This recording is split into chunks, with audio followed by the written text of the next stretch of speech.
When I give talks at the East West bookstore in Mountain View, really, not Palo Alto, I refuse to let anybody introduce me because you never know what they're going to say, and then you come up here like, but that was very good. Surrender gave 2 words, 2 lines, that's perfect. Could I see how many people are here today who were not here last night? Let me just see it. Okay, good, a good number. Okay, great, well, welcome. The only reason I wanted to know that is because I want to then reshare a little bit of the energy of last night. So we'll do that. The first thing we're doing is we're passing out words to songs that will be sung interspersed throughout the program, mostly because the music is beautiful. It's a little my fault, completely my fault, last minute. So these great souls are scrambling to see who's here, who can sing. I'm sure it'll be beautiful. But more than anything, throughout this particular program of healing through the power of God, I wanted us to have these words of some of this music that Swami Kriyananda has written, which is really all about our ultimate goal, no matter which song we sing, no matter what the particular energy of the music. So we're actually going to start the program with a song called Blessed the Life. And again, you're getting words for those of you who, well, Dunbar will tell you whether you're allowed to sing along or not, or how it should go, but.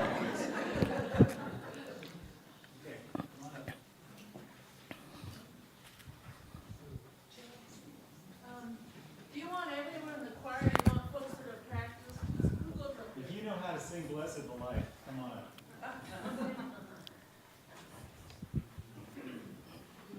Hi. Yeah, I don't know if I can do it at all. Hi Or there. you can just relax and enjoy your work. But the more the merrier. Thank you. No, I know them, thank you, that's good. Thank you, though, very thoughtful. Fun, but singing it is just a whole nother level of joy. So if you know it at all, feel free to sing along. If not, just take it in and feel like you're singing it. Lower it.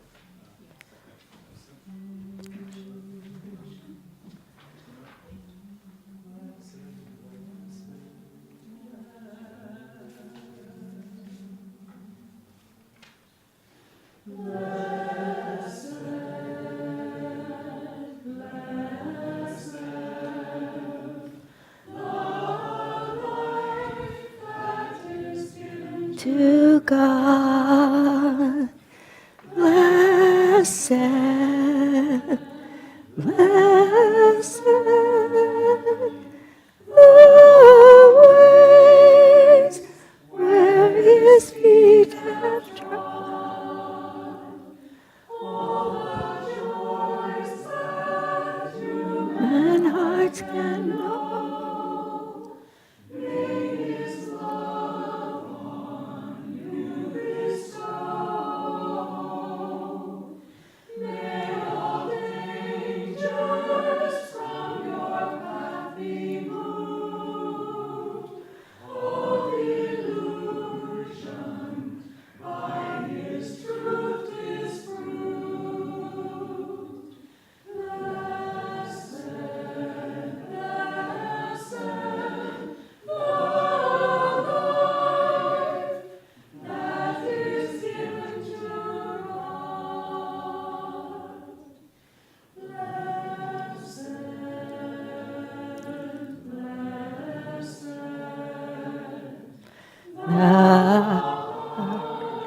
open to His love. Blessed, blessed, the light that shines from above. All the wealth for which men ever schemed, all the beauty ever dreamed,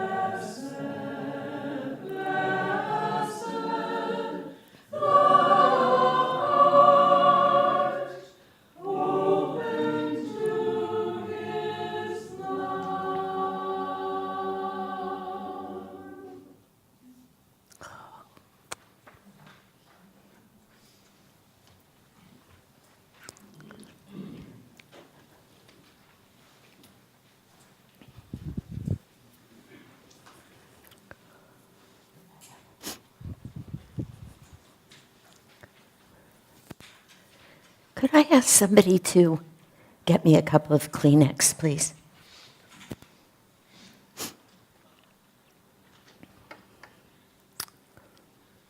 That was really beautiful. Thank you all. You know, Winston Churchill was asked to do a graduation address at Oxford, I think it was. It was Oxford or Cambridge.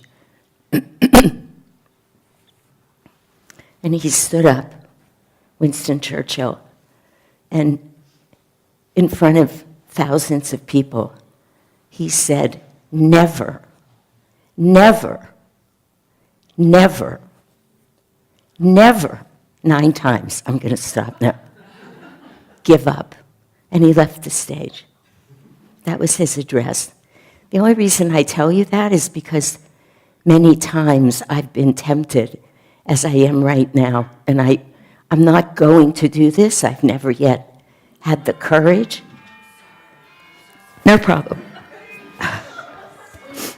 You think there's a message in that? Yeah.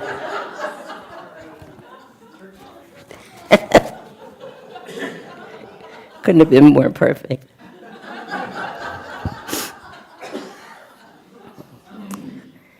That we listen to one of Swamiji's pieces of music. I mean, really, I mean this. If you go home and you read those words again and again, that's the talk that we're all here to hear today. That's really all we need to know. It's like Lahiri Mahashaya saying to everybody who came to him about everything, no matter what the problem was, how can I make peace with my wife, with my husband? How can I get a better job? We need to have a boy baby, not a girl baby. Whatever it was, practice more Kriya Yoga, which is the type of meditation we teach here. You know, I thought a lot about this flying up here yesterday. I thought, I'm going to be speaking to a lot of people for a lot of hours who have been on this path for decades. I don't have one new thing to say to anybody. And it's really the truth. I spoke for an hour and a half last night. Did anybody hear anything new? Of course not. You know, I embellish it with a few stories, and I have a lot of hand motions, as Betsy pointed out. Where's Betsy? I'm going to remember all my way back to all these stories I'm telling, but for those of you who weren't here last night, Betsy was making a comment and asking a question last night, and she started out by saying, you know, you're very expressive. Then she saw the look on my face. She said, no, that's a good thing. But then she went on to talk about how she's more subdued, more inward, and what would happen if she started doing these practices. I woke up this morning, I thought, my God, that woman was just terrified that she'd wake up one day and find herself being Shanti.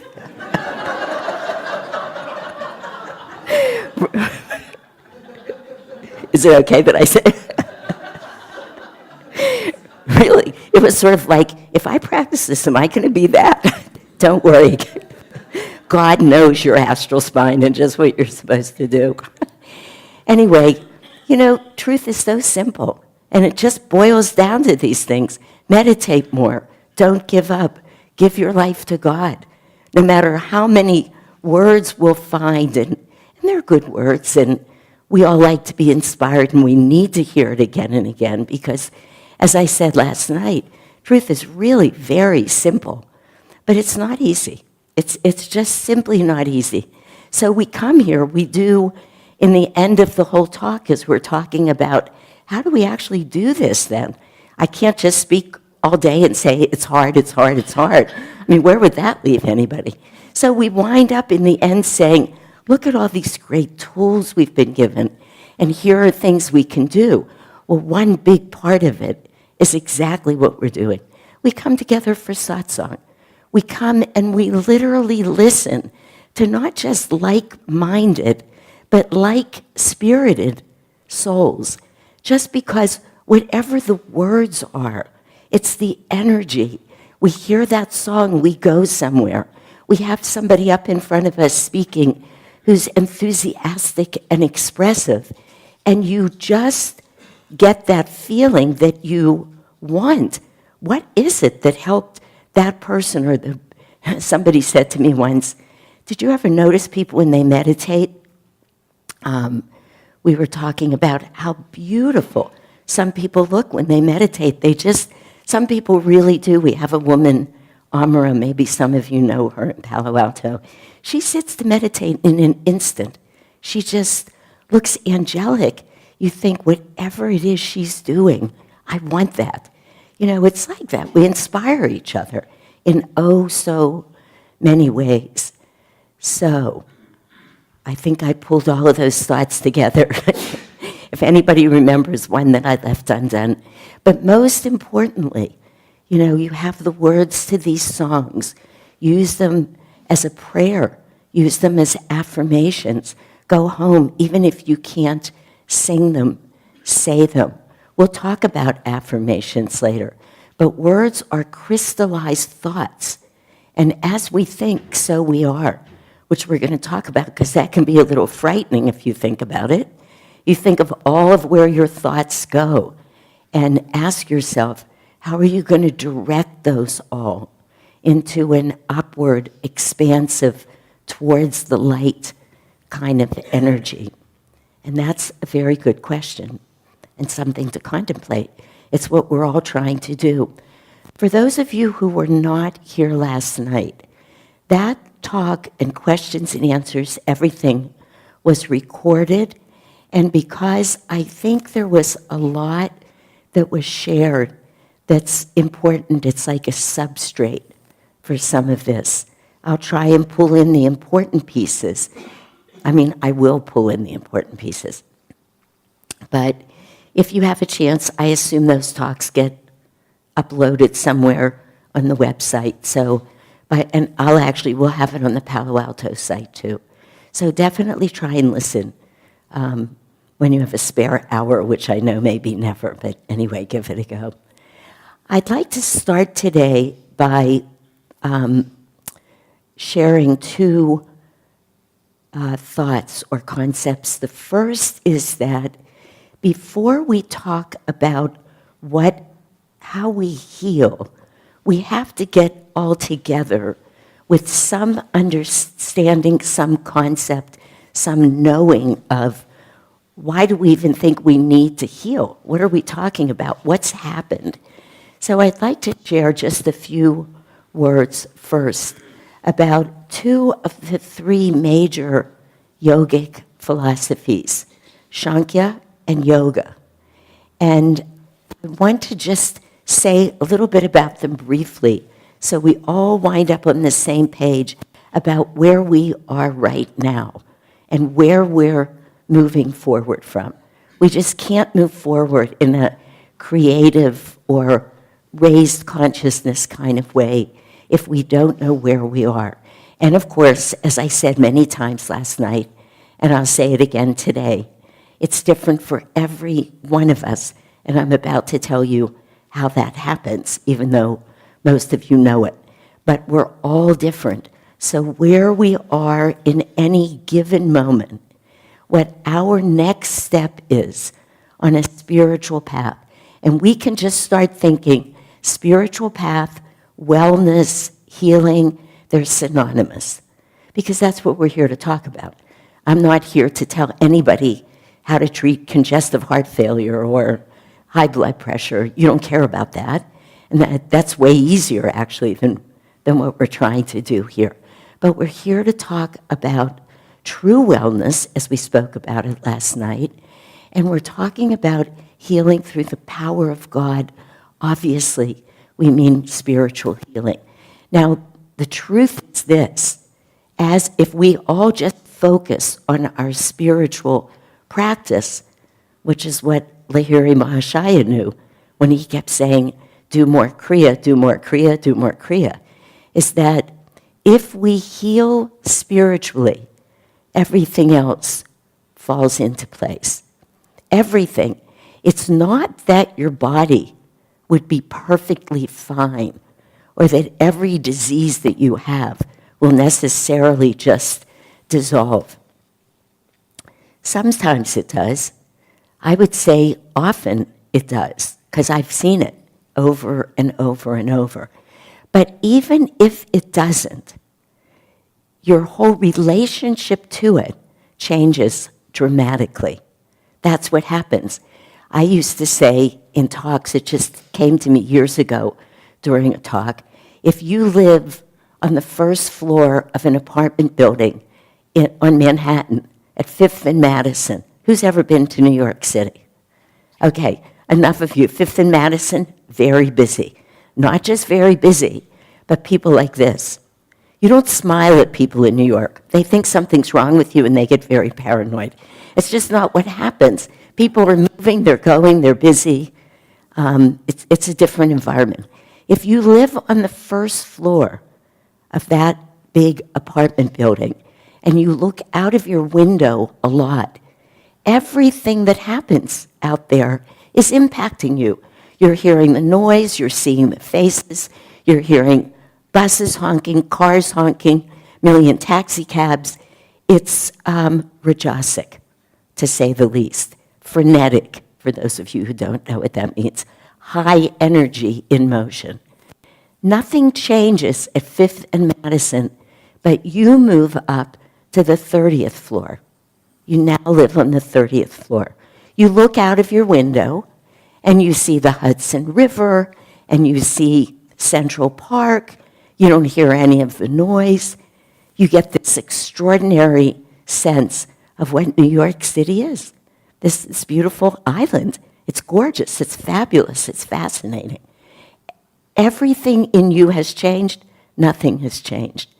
A few weeks ago, I was listening to a talk that was given years and years ago up at the Village, but I heard this wonderful story, true story, by the way, of a young man whose name was David, who was diagnosed before he was even a teenager with juvenile diabetes.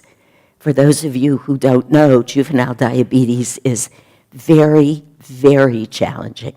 Almost 100% of the time. These are kids. They want to be out with their friends. They want to be doing what their friends do. They want to eat pizza, ice cream, not have to think about what they're eating or constantly being on insulin. It's a very challenging bit of karma that they've acquired. And he was angry, and he was always acting out, not taking his insulin, going in and out of these episodes of high blood sugar or then going into insulin shock, really kind of tempting fate. And that's a lot of what happens with at least many of these young people. And he went into therapy. He was working with a therapist, not getting very far. And one night he had a dream. And the dream was that he was suddenly in a room that had 4 walls but no ceiling. And somehow in front of him was a statue of Buddha. And he just was mesmerized by this Buddha and staring at a little statue of Buddha. And then suddenly, from behind him comes an arrow and lands right in Buddha's heart. And he says, he gasped, and Buddha started bleeding around the arrow. And he was there, desperate, not knowing what to do.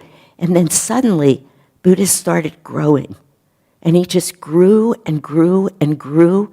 Remember, the room had no ceiling. And Buddha was suddenly many stories tall.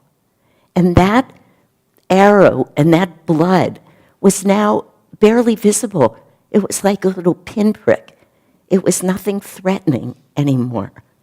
And they're 2 of the same stories. One was just something that came to me, and one was somebody's superconscious, or at least inspired, dream. That if we can find the way to expand and to grow and to change our perspective on our lives, those things which hold on to us, which feel like they're taking up our entire life. And you know, we go through some very hard things. I mean, you're there, and 5 minutes later, your house is gone in a wildfire, or there's a tsunami, or you get the call that somebody you love was just killed in an accident, or you get the diagnosis of cancer, like the story I told last night. These things are big. They're not small, but still. And in this story I told last night, those of you who will hear, I'm not going to tell the story again, but of that woman whose cancer was everything. And then, as she started opening her heart, simply by telling her husband over and over and over that she loved him, that's how simple it was, within days, her entire perspective on her life, on her cancer, on everything changes. We have this amazing ability to transform our lives, to transform the energy that we are.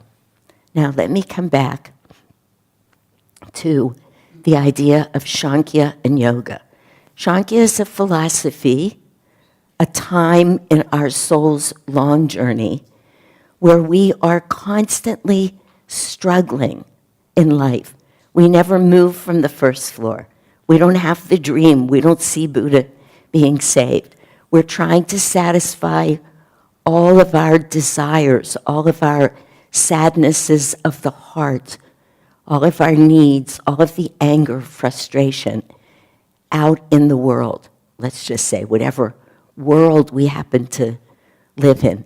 These are all part of the human condition, not all of the lives that we have before the human condition, but the human condition, when we actually get an ego, which gives us free will. We actually get an ego, a sense of ourselves, and from that moment on, we can start making choices. Banana slugs don't deal with as many choices. You know, fish don't. I mean, even birds. We see, you know, I love watching these nature shows. It's almost the only thing I watch on television, other than the Weather Channel every once in a while. To watch all those wonderful acts of courage, it mesmerizes me. But anyway, you watch every animal of every species, and they have such instincts to procreate, to feed themselves, and to save their lives. That's what drives them. And it's there at every level. It's amazing. You start seeing your beginnings, and you think, whoa, that's why this drive is so strong in me. But once we reach the human level, and we have an ego, and we have a brain, I mean, we have the ability to think, to make choices, to decide which way we're going to head in life. For many, many, many lifetimes, Yogananda often said we probably don't want to know how many lifetimes, because it would just depress us. He said, we keep trying to solve our problems in, we'll say, the wrong direction or in a futile direction. And we still do it. I'll bet at least most of us in this room still do it. If we can just find the right friend, if we go to see our doctor and we have a physical exam and they say everything's perfectly fine, you know, that sense of, and of course it's good to have everything be fine, but we keep looking for those. It's silly. I think probably most people in this room don't exactly live this way. Well, it's not even at the level of just, do you want a newer and bigger house? Do you want a newer and bigger car, as I was saying last night? Do you really think if you go out and you buy a few more pairs of shoes or another purse or whatever it is, that you'll be happy? Of course not. You know, but there is that wonderful line, when the going gets tough, the tough go shopping. I mean, because people love to do that, you know, shopping therapy. These things work a little bit, but they don't bring us what the heart and the soul are longing for. And, you know, the Festival of Light, I don't know how many of you actually come to Sunday services here, but we do the Festival of Light every Sunday. And every line of that story of the soul's long journey is what it is. It's so beautiful, but Swamiji's written in there, we couldn't learn. We weren't learning yet. Even repeatedly, when we lost everything we have, even repeatedly. He doesn't just mean in this life, look at your own life, but how many lives have we been doing it? That really is what Sankhya philosophy is about. We're here, we got confused. And it's totally understandable why we got confused, because when that soul decides that it's time to be reincarnated, and it jumps in to that sperm and ovum that have connected, right? You have to take my word on all this. I'm not going to go back and explain this. Sends a flash up into the astral world, the energetic world. Some soul is up there saying, that situation is just perfect for me. It knows it. It's drawn to it. I can actually make spiritual progress if I come in to that family at this particular time under these circumstances. And it's just so right. It's always exactly perfect because it's magnetic energy. You can't get it wrong. It sort of follows the physical laws of the universe. You're drawn to exactly what you need. We're all energetic beings. We all have magnetism. We come in and we're in this situation. But as our body is made manifest, which I'm going to come back to and explain to you in a few minutes, as that happens, also this ego, which is the soul identified with the body, is here now. And it starts telling us, you need this, you need that. Some of it's really good. You better get some food or you won't exist. You need to be warm. You need shelter. You need to learn a language, and then you need to make the language better. Wow, look at this. You're actually going to have to learn how to use this body and stand up. And you don't get just to stand up and hold on to the sides of your crib for too long either. You're going to actually have to start walking. And at some point, you're probably going to have to learn how to run. And the ego helps us with all of this. So it's perfect, except it tells us that everything we need to do is out there. We're immediately looking out there. And that's great for the preservation of this body, but it's not really great for the satisfaction of and expansion of our souls. But nothing's gone wrong yet. We get to live, most of us, everyone in this room, we lived through childhood, and here we are, and that's good. And probably many of us have done a lot of wonderful things. But at some point, Master called it the agonizing monotony. It comes to us. I am really done with this. I'm just done with this. There has got to be more than this. And at some moment, we have that realization. We realize it. We don't think it through. We're not analyzing it. But it comes to us. And we begin to make different choices. And as I said last night, when we're open to that, thank God that these masters come, or whoever your masters are, and they just start picking you up and putting you right where you need to be and guiding you and helping you not to have all of the worldly things, but to begin to know how to change the direction of the energy from everything we've known until that moment, which is out into the world, and very often tugging down, keeping us sort of based in our lower energy centers or chakras. We begin to start seeing things, knowing things, feeling things that say, you know, when I come inside more, meditation is really hard, but when I sit for 10 minutes, I actually feel better. When I decide to move from the first floor to a higher floor, it's much more peaceful. It goes from being rajasic, frenetic energy to much calmer energy. I'm going to do more of that. And we kick and scream and yell a little bit. That's what happens. That's what happens to the little bird in the festival. He says, wouldn't I be silly to share? I'm going to hold on to what's mine for myself. I don't want any part of that. becoming a part of all that is? Not yet, not early on in the bird's life, in the soul's life, but eventually we start learning, we start feeling, I really do feel better in those ways. And all of the how of doing that, the whole philosophy, the many lives of how we call yoga. That's exactly what yoga is. And what Swami Kriyananda has done in this extraordinary 14-lesson course that he's written, and I said it last night, I'll say it again. If you haven't taken Raja Yoga, take it. If you've taken it, take it again.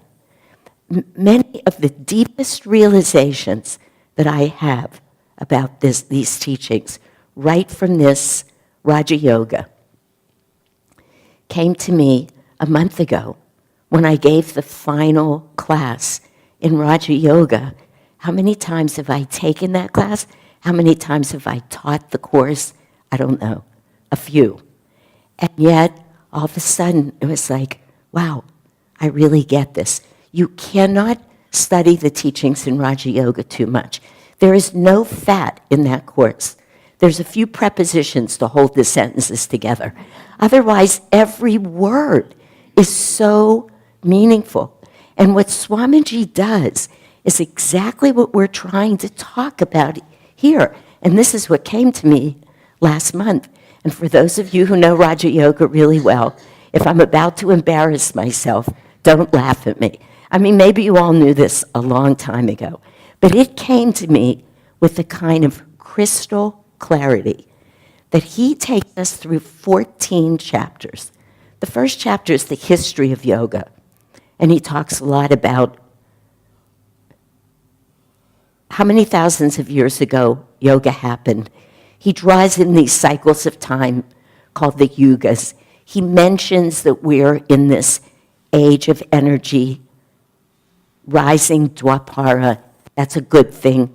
We're moving up back now. We're moving towards the light. We're only down here, and we want to get up here. But the whole way, it just gets better and better. That's the very good news. And he shows us why yoga is being so popular now again, really, in a way. I'm not going to go through the whole book like this, but this is the first chapter. He just says, here's why you're here. Here's why you were born right now. Here's why your soul grabbed on the way it did to those particular sperm and ova. It said, I want to be there now. Because we were supposed to be here in this age of energy. We were supposed to be here, at least many of us, as disciples of these great masters. And if these aren't your teachers, it doesn't matter because you were drawn to the title of this class. So you're on your way. But for the vast majority of us, we wanted to be around the avatar who is going to come and say, everything's energy, it can always be transformed. You're not stuck anywhere. In fact, quite the opposite. You can transform anything in your life, any thought in your life, any feeling in your life. You can totally turn your life around from being ego-centered to soul-centered. You can do that. I'm going to show you how to work it so that when you're angry, you bring in the antidote, which is love. When you're afraid, you bring in the antidote. I'm going to show you techniques. Energy can always be transformed. Every feeling, every thought. This is very hard for the human mind to get. Every emotional reaction is the same substrate of energy as the chair you're sitting on, as the flesh and blood, as the clock. It doesn't matter whether it's physical, emotional, or spiritual. It all comes from the same source. So when that bird in the festival, I didn't know I'd be talking about the festival so much, but there it is, says, where do I find that source? Because suddenly the bird's gone through storms and winds, and it's saying, whoa, I can't do this on my own. I need some help.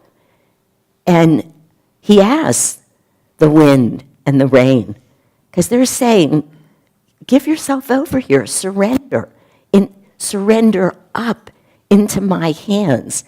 You see, this is all God speaking to us. And the little bird is us.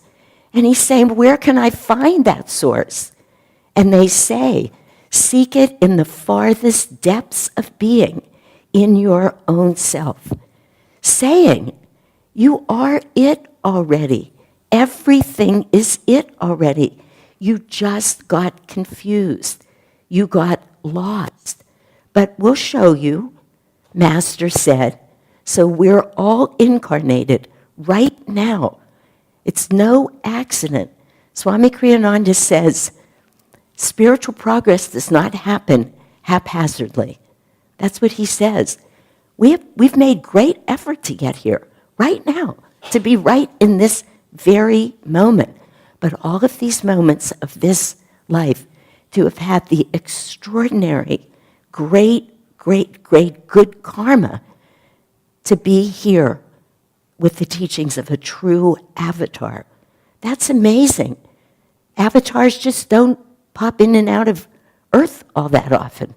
You know, we hold on to them. We're still speaking of one from 2018 and a half years ago. You know, this is what happens when an avatar comes. And that's who Yogananda was. And then to have had the extraordinary karma to be connected to a path that's been laid out for us. Everything, the colors you see, the shape of the pictures, every piece of music that we'll sing, all of our thoughts, everything. Quite honestly, for most of us, the way we dress, everything that we do, right through Swami Kriyananda. That is, as Master said to one of his disciples back in the 30s, you have to have very good karma to be here. We do. I said it last night. We're 1 in 1,000 who seeks God. Every one of us. Look at us. We wouldn't be here otherwise. And that is just simply the truth. So here we are in this moment, not by chance, with this great good karma. And then Swamiji writes, The Art and Science of Raja Yoga. First, 14 steps to perfect joy. Higher awareness or perfect joy? Perfect joy. 14 steps to perfect joy. You know what perfect joy is? It's healing in the presence of the divine. It's absolutely remembering, knowing without a doubt that we are a part of all that is, that we are one with the divine. All we've done is stepped over here, turned our backs on it, and forgot. And that remembering of it, it's not recreating, learning, simply remembering of it is the path that we're on. So Swamiji says, let me show you what happens. He says, that happens, and the sperm and the ovum unite, and the first thing that happens is the medulla is formed. I think most of us know this. And then the whole neurologic network. You see, all of this matters when we go to talk about healing, that we keep holding on to the remembering that it's energy that's come and is made manifest. We're not really these bodies. And if we remember that, or the more we remember it, the better off we are. Because as I said last night, the soul can't be sick. It just can't be sick. It's perfect. It's perfect joy. It's perfectly well. It can't be sick. The disease, as Yogananda says right at the beginning of Divine Will Healing, disease is man-made. It's man-made. Perfect wellness is of the soul. And that is always true. So whatever it is that's off about us, it has only to do with the way that our ego pulls us out and causes these various states of dis-ease. It just means we're out of tune with the very nature of who we are. It's always that. It's not sometimes that. It's not sometimes that it can be healed in these ways. It's always. Master says all disease is a result of our lack of harmonizing with the divine. Yogananda said that. I'm going to say it again, maybe a few more times today. And Avatar said that.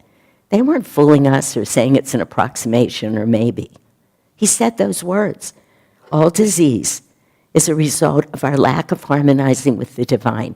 And then he says, and this is crucial, this is right at the beginning of his whole book on healing, only in the unlimited power of spiritual methods may man find a permanent cure for the dis-ease of body, mind, and soul.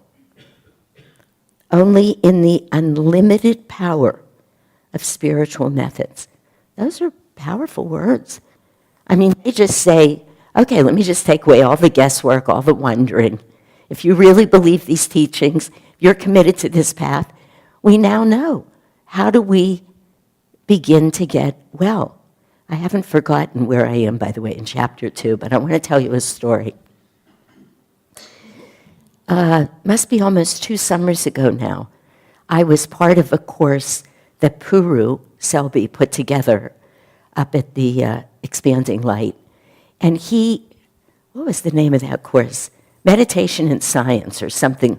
That was my talk, I think, but I don't remember the name of the course, but it was something like the science of all spirituality. I don't know how many of you know Puru. He's a physicist. He I don't think he has his PhD in physics, but he's got the PhD in physics. He's really good at it.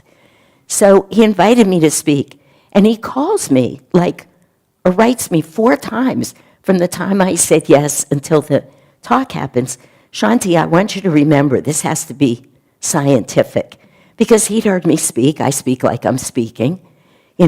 Actually, the truth is very scientific what I'm saying, but I guess Puru wanted other kinds of data. He said not just spiritual stuff. It was sort of interesting, but he kept telling me that. I was so nervous. I mean, you guys can all tell, I speak quite a bit. I've been speaking since I'm like 18, around the country. I got so anxious. I've never prepared for anything like I prepared for that 1-hour talk. I read at least 300 articles from the medical literature, at least. I swore, I told people, Lakshmi shaking her head, she went through this with me. I don't remember now, but I think I said I probably put in 100 hours. It was huge. And I go, I don't know, is Puru going to be okay? Is he going to be okay? Anyway, the talk was actually wonderful. It was fun, and it was great. In that talk, I gave, and I almost thought about giving it last night, like calling for a projector and saying, let me just give this talk, because it was, it was medicine and meditation or something. It was like, what have we come to know about the effect of meditation on various conditions of the body, mind, and soul? And I just got great data. I had these really wonderful, I'd never done a PowerPoint before in my life. I found these funny slides. But in there, over and over and over, I showed data that says, hardcore data, from some of the finest medical institutions in the world, all over, Harvard, Yale, places in England, in France, but all over the United States, that basically said, if you meditate 18 minutes a day, be careful that you don't slip into 18 minutes a day if you happen to be doing it. This is only about physical and emotional manifestations of disease, but that if you meditate 18 minutes a day, some were less, but this was the data, that whatever they looked at, literally whatever they looked at, some of it was a little controversial. The studies haven't yet been well done in all instances because, this is only 15 years old maybe, this idea of having the right equipment, the correct EEG machines and MRIs and other equipment to be able to look at what happens to the brain when we meditate. But it's rather extraordinary. And it just turns out that not only, no surprise to any of us, Are we able to cope better? Do we rate our moods as being better? Do we get less reactive less often? All those kinds of things. They didn't say anything that we haven't known and hasn't been known for thousands of years. But it's always good when the scientists get behind it. You know, it really is. When those first movies about physics and meditation came out, it just changed my whole life. I actually could refer to a movie when I gave a talk. People didn't even have to believe me. They could believe the physicists now.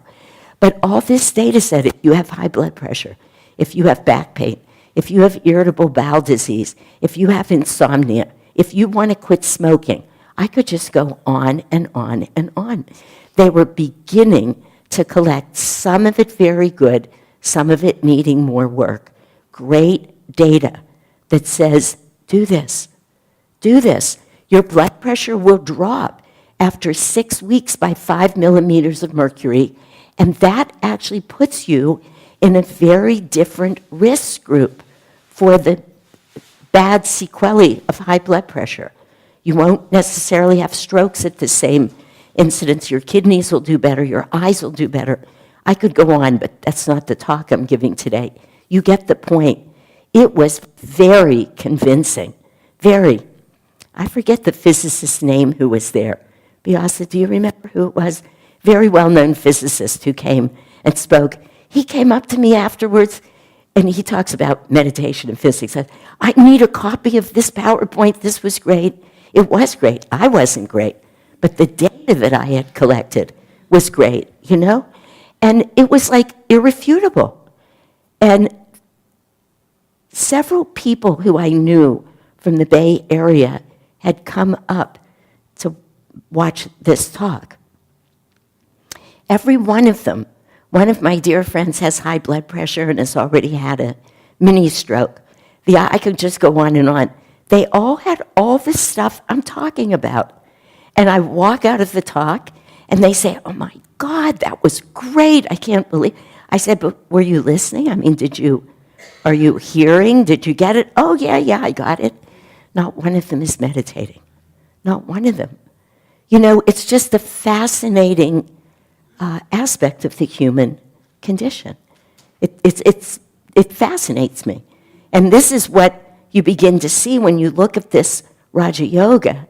As that energy comes down in whatever chapter it is, and now I have my chapters out of order, but Swamiji starts from up here, and he shows us chapter after chapter the descent of the soul and the energy of the soul down and through the chakras, right? And we bring with it everything from past lives, all of these disruptive currents, we call them vrittis, that are pulling us in the directions. And then he shows us in one chapter after another, after another. That's what Raja Yoga is. First, I'm going to show you all of the paths that you can take to start retracing your steps, to start coming back up that astral spine, to heal yourselves, to be well. I'll show you 3 paths, right? And he goes through the paths of yoga. I'll introduce you to Patanjali and the yamas and the niyamas. And then he says, I'm going to talk to you about affirmations. I'm going to show you how to use them. I'm going to show you why you need a guru. I'm going to show you, in the next to the last 2 chapters, here's what your spiritual anatomy looked like. Here's how you got so lost. But look at how simple it is to go back up, to start drawing energy back up from the base of your spine. And as you go, as you add more energy, how you can draw that energy in that's out here wreaking havoc with your life through those vrittis. I'm going to show you how to bring that back in and just allow it to start flowing smoothly. And the more we do that, literally, just looks like this. Energy up, point between the eyebrows. Energy up.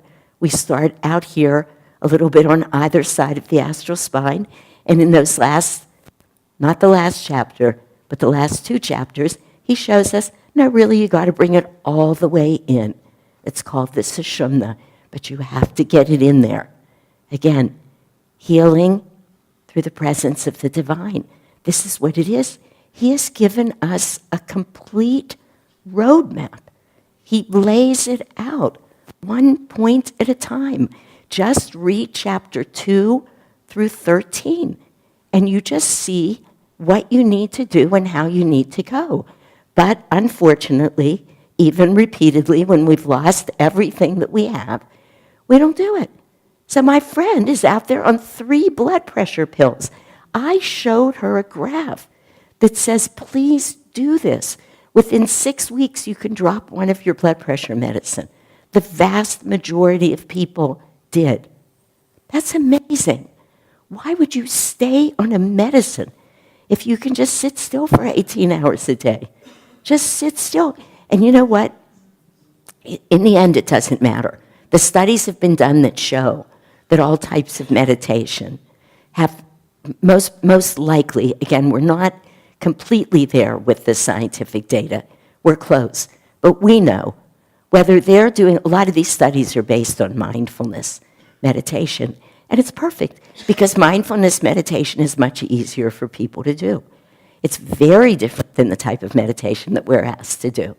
I mean, all of this stuff that we're talking about, believing in God, believing that we're all a part of that energy, believing that we can actually remember that and be that again, that is a lot to ask of somebody. Asking them to sort of scan their bodies and just sit still and help give their minds little toys to play with, you know, in the form of exercises to do, which we do too, of course. I mean, that's what Hong Sa is about. That's what all of our techniques are about. Give the mind something useful to do that's actually going to help the soul, rather than letting it be out and about. Here's a bit of data that's a little scary. Because in these studies, we show that the effect of the brain, as I said, through these MRIs, we just see every area of the brain changing right in front of our eyes. One part of the brain is called the amygdala. The amygdala is kind of where that fright or flight center is located. It makes us be very reactive very quickly. The amygdala, it's sort of our emotional center, and it is wired in human beings so that 70% of its energy is focused on negative thoughts and on negativity. Now, is that unfair or what? I have really yelled at God about this. You had to put all odds against us right from the beginning? 70%. And not only that, we remember all of that negativity for some period of time longer than we'll remember any positive experience. This has all been proven now. This is pretty impressive. We can see, again, why the road is a little challenging. But again, we watch the amygdala change. There was a neuropsychiatrist who had this great line that I love. I'm blocking on his name right now. Something like Richard Hansen or somebody Hansen. Rick Hansen, that was his name. I really love this. He said the brain, and particularly the amygdala, is like Velcro for negative thoughts and Teflon for positive thoughts. And it's just right. So again, it's not like we're being bad, you know, when we get stuck with these things. And certainly getting a disease or a condition isn't bad. It's literally what happens. That question about why we're not going to go near because there's no good answer. Why did God do this to us? Who knows? We're here. As Swami said, a better question is, what are we going to do about it? And it really is the truth. That's where our energy should be. Because one of the other things about energy that's essential to remember is we cannot afford to give negative thoughts or contradictory senses or arguments within ourselves a lot of energy. It doesn't work. You have to get all of your energy heading in one direction. This is what tug of wars are about. You know, kids play this all the time. You put 5 kids here and 5 kids there. Where do they go? You know, they stand there tugging. We don't want to do that. We want to put everybody on the same side. All of our forces, all of our energy, fighting, struggling, not fighting, it is a fight, but it's a righteous battle, as we know, putting all of that energy heading us in the same direction. And the direction is always in and up. No matter how much we're being tugged to go out, it never changes. And now we can see, we're actually starting to say, look at that.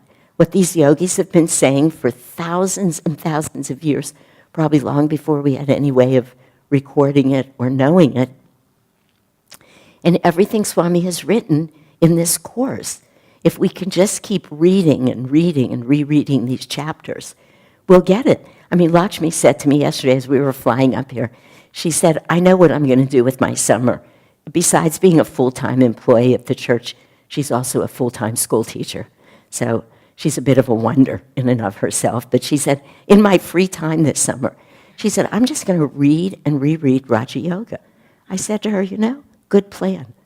It really is a good plan because it tells us exactly what, as I said before, what we're here and what we're trying to learn.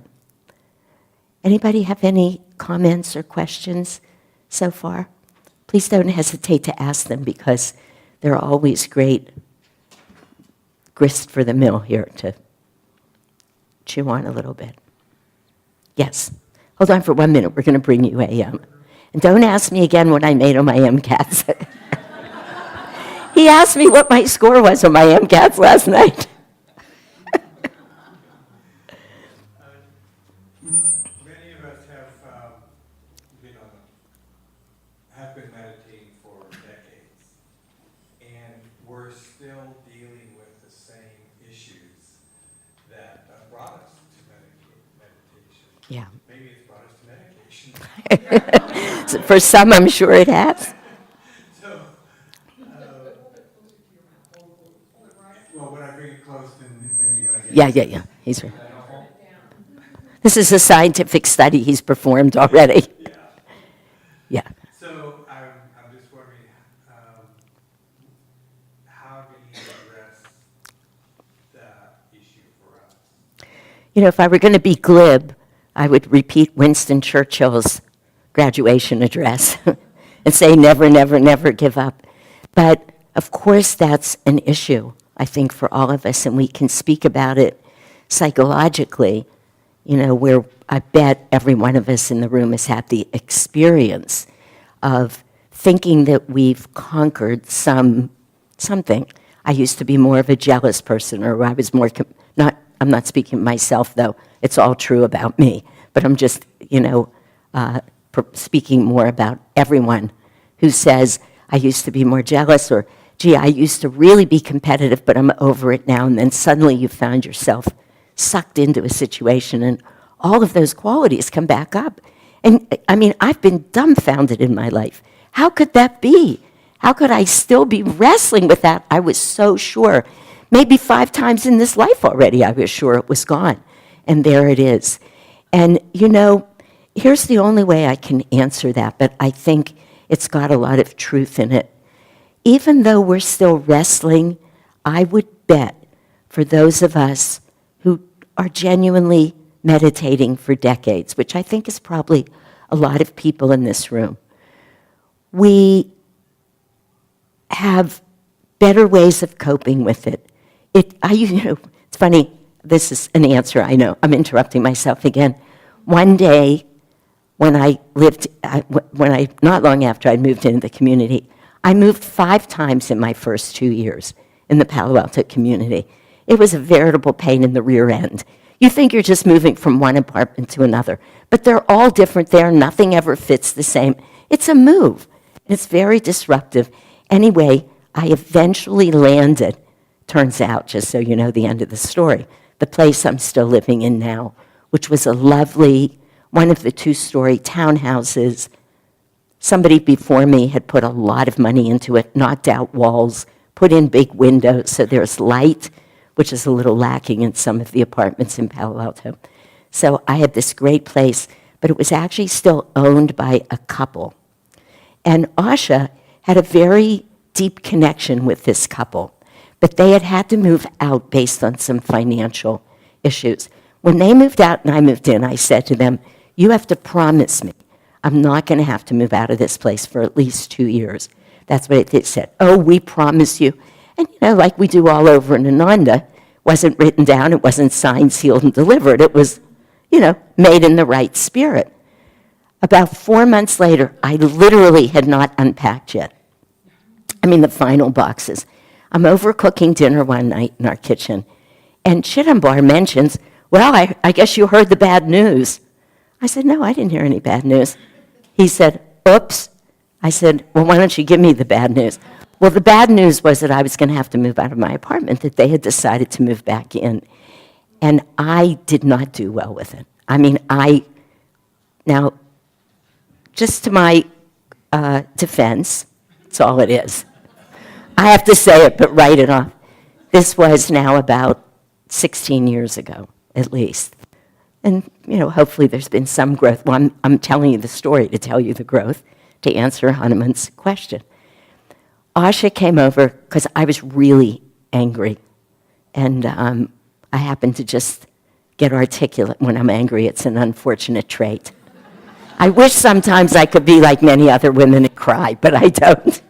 I do cry, but not when I'm angry.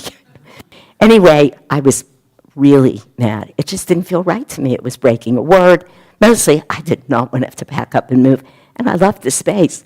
Asha came over, and a little in their defense, because she was very connected to them, she said, it's no big deal, Shanti. You just pack up. Why are you so attached to a space? And she's going on and on and on like this.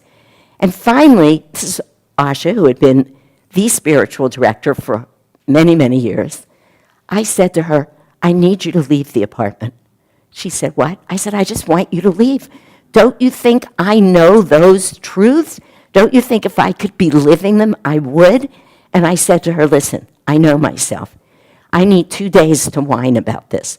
At the end of 2 days, I'm going to quit whining. I'm going to start packing boxes, and I'll be done with it. But I don't want to hear this right now. Anyway, she left. We're very dear friends, by the way. Deeply connected, great relationship. That didn't end it.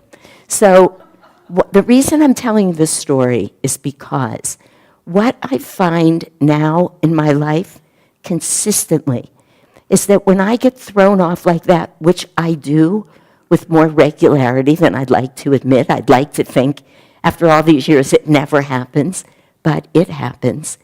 But now I give myself 2 hours. Now I say, you want to complain a little bit? Go somewhere by yourself, complain for 2 hours. That's it. You're done. And I think, and it works. And I think probably that's true for a lot of us. Master has told us in many ways, in many times, and we also just had this prediction, which perhaps some of you have heard of this guru that Narayani and Shurja went to see a few months ago, who was predicting that some rather uncomfortable things were going to be happening in the world soon now, as if they're not, but he made it sound like it was going to get worse. But he said, people at Ananda, he said Ananda specifically. He's not part of Ananda at all. He had met Swami Kriyananda a couple times, and there's more to that story, but he said, we'll be protected. And Master has said, for people who meditate, who are on a spiritual path, you will suffer, but you won't suffer like other people will suffer. Now, I've asked myself many times, what does that mean? Does that mean I'll be blown to smithereens, but I won't care as much? Does that mean, I don't know what it means. Like, will the same things happen, but I'll be living on the 30th floor and not on the ground floor as the building's knocked out from underneath me? I don't know what it means, but I believe it because I think for most of us, I see myself, many, many things have not changed about the egoic personality, you know, that doesn't change from one life to the next. Master said if we could remember our lives, we'd recognize ourselves. We would still see ourselves. So we're carrying those traits. But I'd like to think that for most of us, at least much of the time, the struggle isn't the same. We come out of it sooner. We recognize it as delusion or illusion, even when we can't stop it. Even when I say to Asha, I know this could be seen as ridiculous. What's an apartment? But right now it matters to me. I had to be honest, which, by the way, is a very important niyama. And it's very important about moving towards perfect health, is that we're honest about self-honesty. Where am I? Really, who am I? What can I do? What can't I do? This is why I never answer the question, ever, to anybody who asks me, well, how long do you meditate? Particularly people who are taking Med 1 or 2 or 3, and they just can't fathom, you know, they're sitting for 10 minutes and it's hard, a lot of them. Well, how long do you meditate? I'm not going to tell anybody that. You know, it doesn't matter how long, because in that process of the energy coming down and drawing in all of our samskars, all of those same personality traits, likes, dislikes, everything you're asking about, we just bring them in next time. We're chipping away at it. You know, that's why I often used to say in talks that I would give, and here I am saying it now, that moving towards wellness is a lot like what Michelangelo said about creating a sculpture. You just keep chipping away at everything that's not that which you're trying to create. For us, we keep little by little letting go of that which is not truly us. It's not really the essence of who we are. But we can't tell ourselves that, boy. When Asha tried to tell me that, I threw her out of my house. I mean, it's embarrassing, but I did it. I remember one time this man who I was talking about last night, really a man who was regarded as a saint in India, highly revered as a saint. And I spent about 6 or 7 years with him. I went to India with him a lot. And he tried to caution me once about an act I was about to do, which was leaving my husband, no small thing. And I had had a profound connection with this man for many years. People in Palo Alto, many people around Ananda knew him. It's who I came to Ananda with in the beginning. We were so connected. It's a weird thing, but throughout the peninsula area, we were both in medicine, and we both had a lot of energy. So people sort of saw us as how a couple would be. And then I announced one day I'm leaving the marriage. It was horrible. It wasn't just horrible for me. I mean, it had a huge ripple effect. It was a big karmic deal. Sant Keshava Das called me upstairs one night. I had not told him what was going on in my mind. He knew nothing on this plane. He takes my face in his hands. He says to me, Shanti Ma, looking me right in the eyes, if you do what you're about to do, this just makes me cry a little, not even for the obvious reasons, but it's so profound. I mean, it's so profound to feel how much these teachers love us, is really what it is. If you do what you're about to do, people you don't even know will suffer for 10 years. Those were his words to me. This man who I had been calling Guruji for years, whose feet I couldn't wait to touch. You know what I did? I started yelling at him. I yelled at him. I said to him, if you're so great and you can do everything, make me love him again. You change my heart. This is what I told him. You know? I mean, I'm saying it to you to say, we don't lose those traits so easily, you know?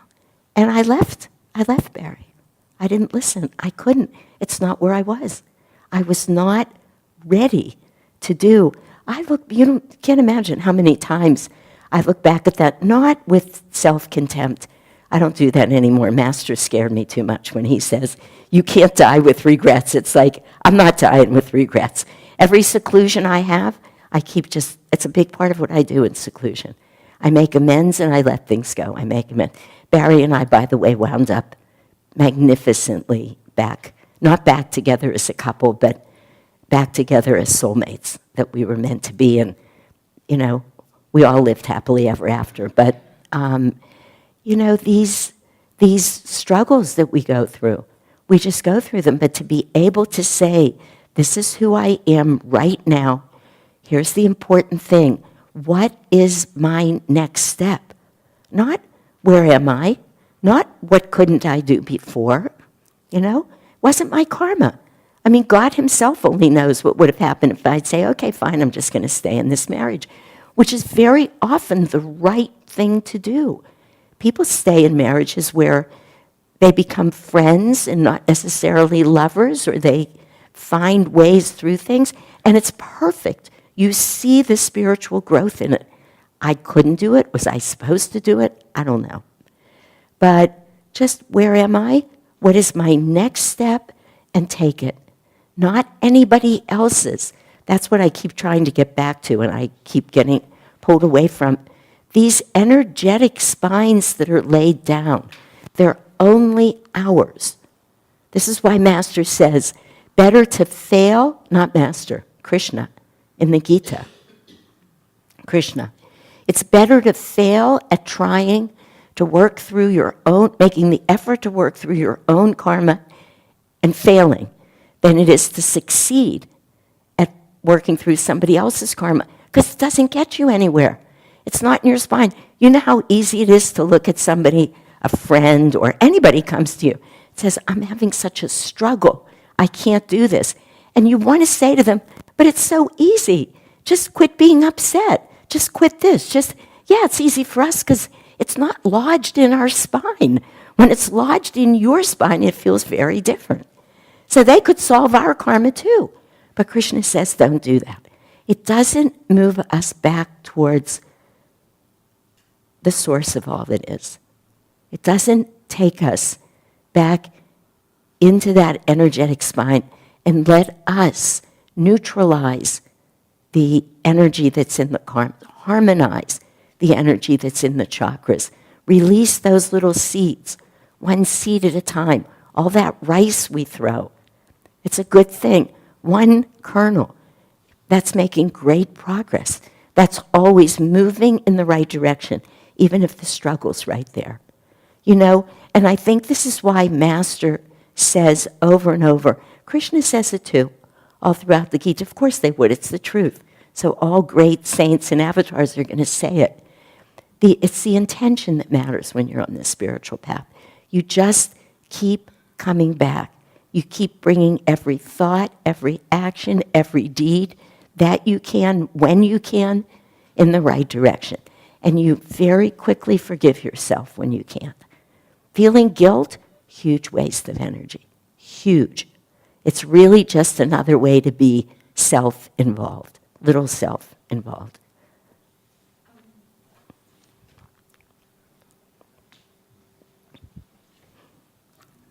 I just have a short comment about what we've been talking about, but then I also have a question, if it's... Go ahead. okay to ask. I'm listening to you, sure.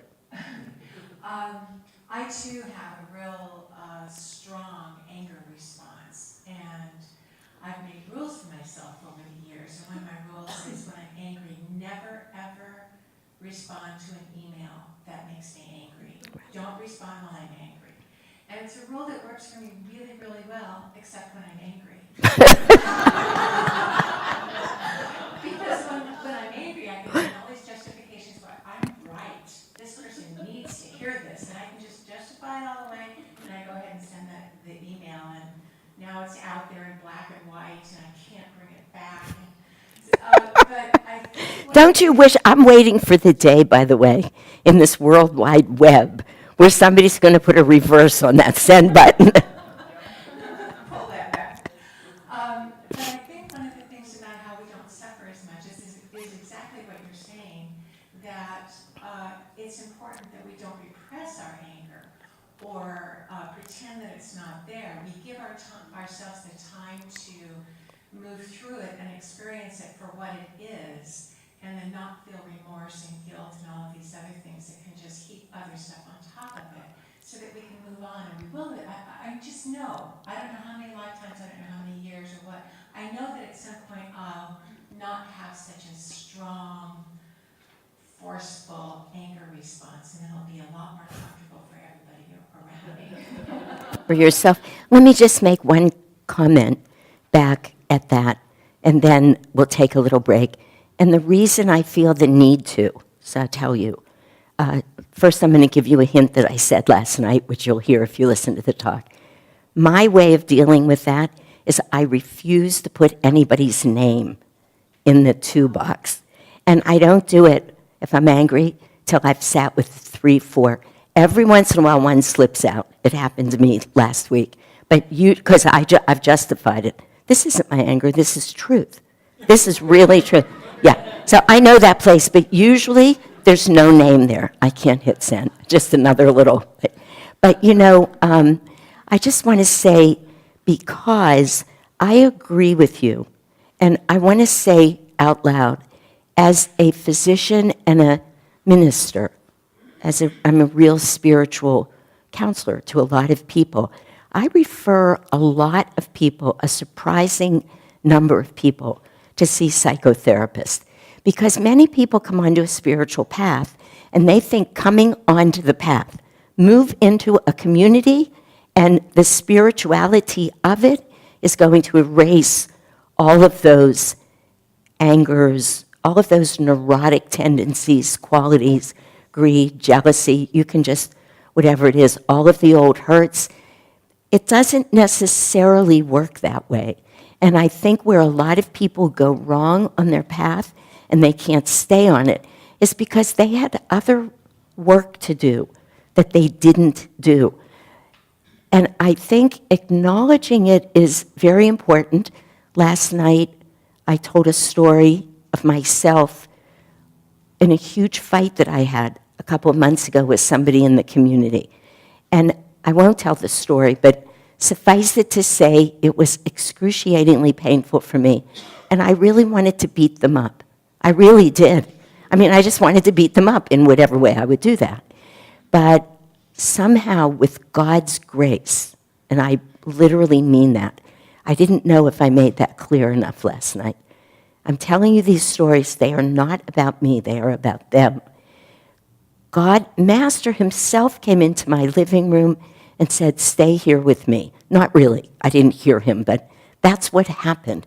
I had the inspiration, connection to the divine, to lock my door, to literally not go out, to surround myself with an altar and printouts of the yamas and niyamas and stay there for a week.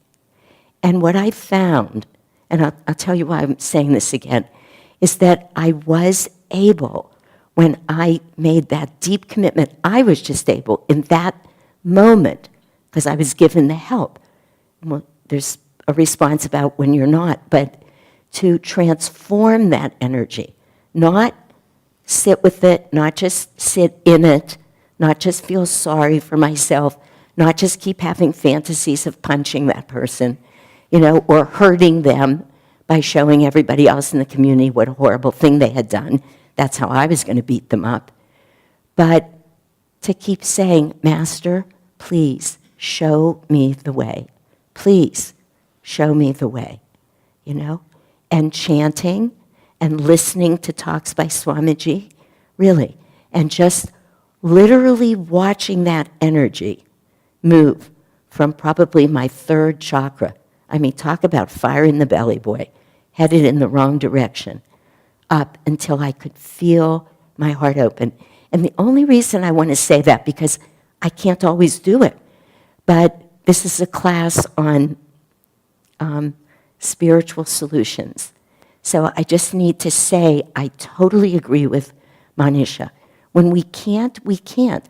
And I'll say out loud, it's one of the things that I have deeply respected about her for almost 20 years now, is extraordinary self-honesty. I mean, she lived in Palo Alto. I spent a lot of time talking with her.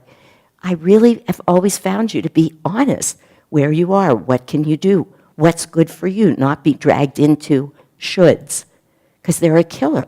So we do need to know that, but we can't quit trying to find spiritual solutions or seek, when I say psychiatric, I mean with a therapist. Sometimes, as Hahnemann played with, people do need medication. I mean, there's all kinds of ways to approach it. But I did just need to say, sometimes we get blessed and we can transform it. And I don't think I'm never going to be angry again.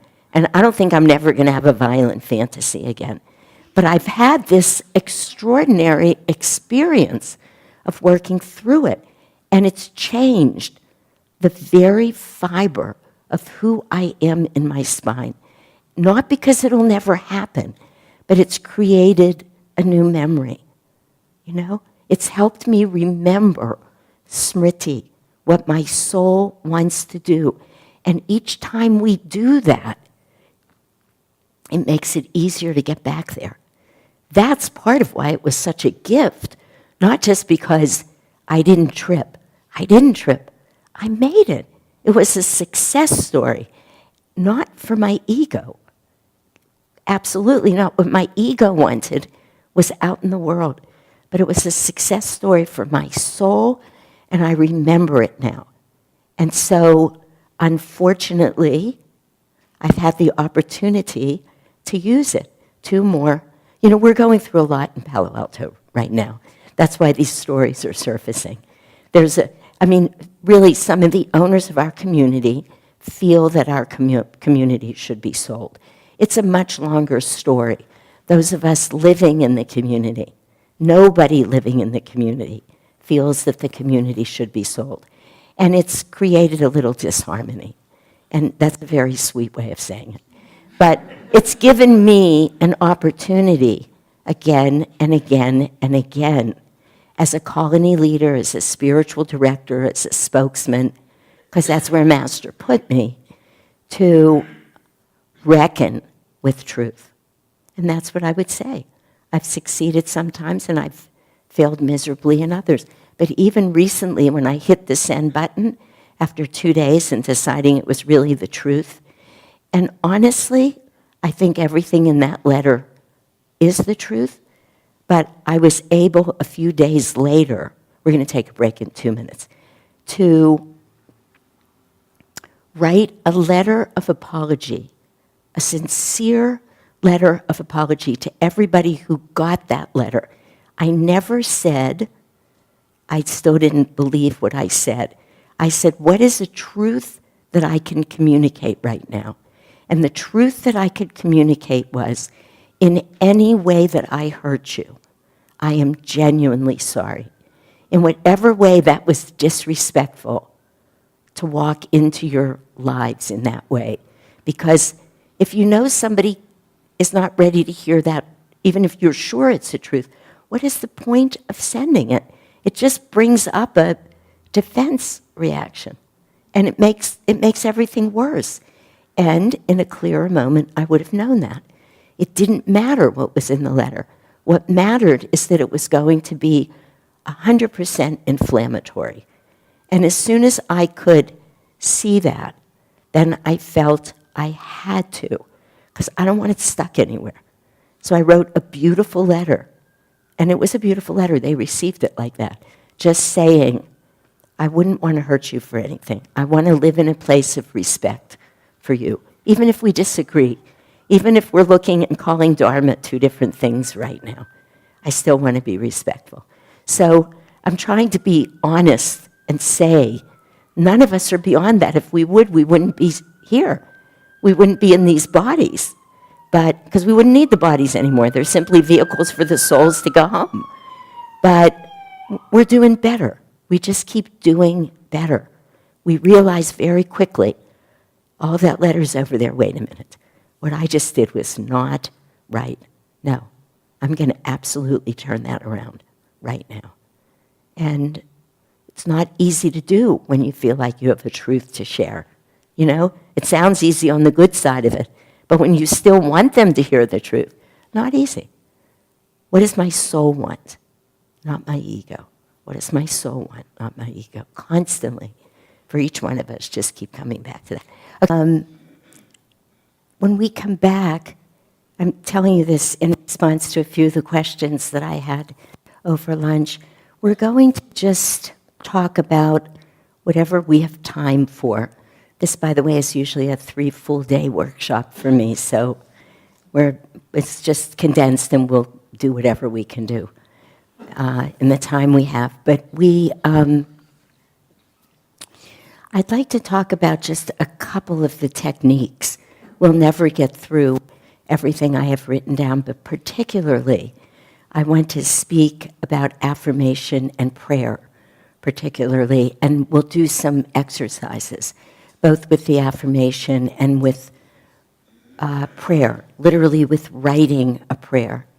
And after that, we have a full hour that was left for Q&A, and I'm going to try and leave that because people are bringing up, you know, I've been asked questions that would be a whole seminar.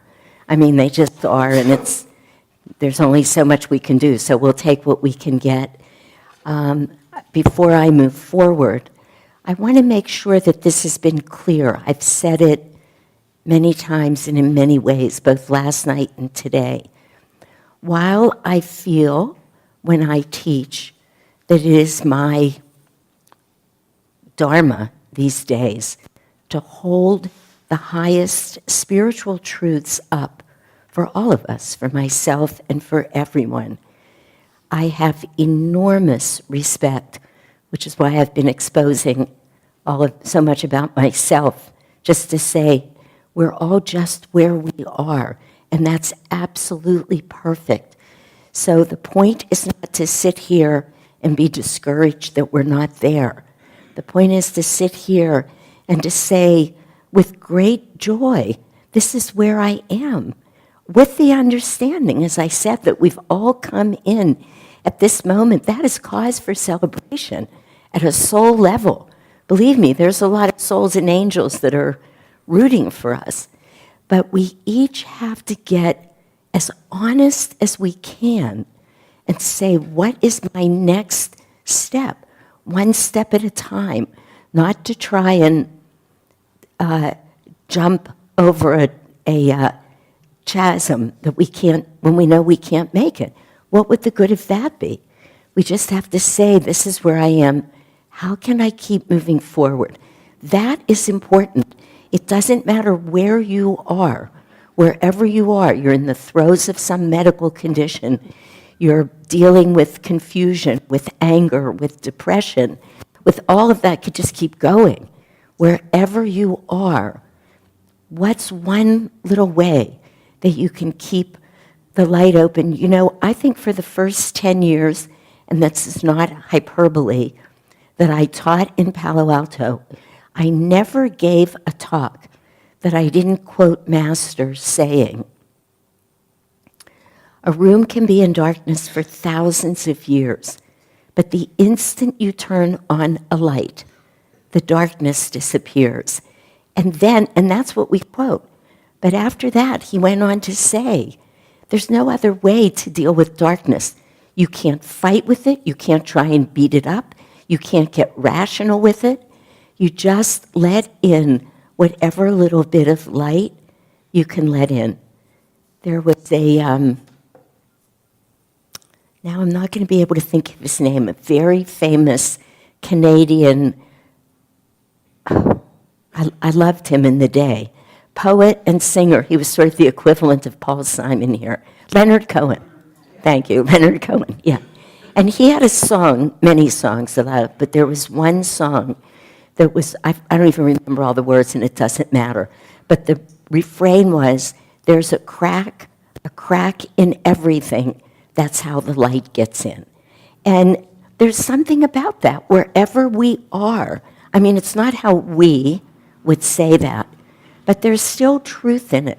Whatever little bit of light, even if it comes in, you know, I used to say to people, if you can't meditate, If you cannot meditate, which of course many people can't meditate, that's the truth. We can talk about it as much as we want. We can say how wonderful it is. We can say it's the way. Masters told us, not my words, hit over and over. I just moved from that page, but meditation in the end is the thing that's going to be able to neutralize our karma. It's simply the truth. We can't change the truth just because we can't do it. But when we can't meditate, what do? What happens when you can't? I've often said to people who are really struggling, do you have a little altar in your house? Yes, I have an altar. Could you, when you walk by the altar, just pranam? Yeah, I could do that. Great. Do that once a day. I bow to the divine in you. Just bow before your altar. If that's what you can do, that is huge.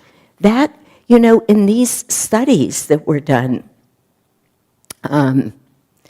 this is so horrible. Fortunately, Leonard Cohen's name came back.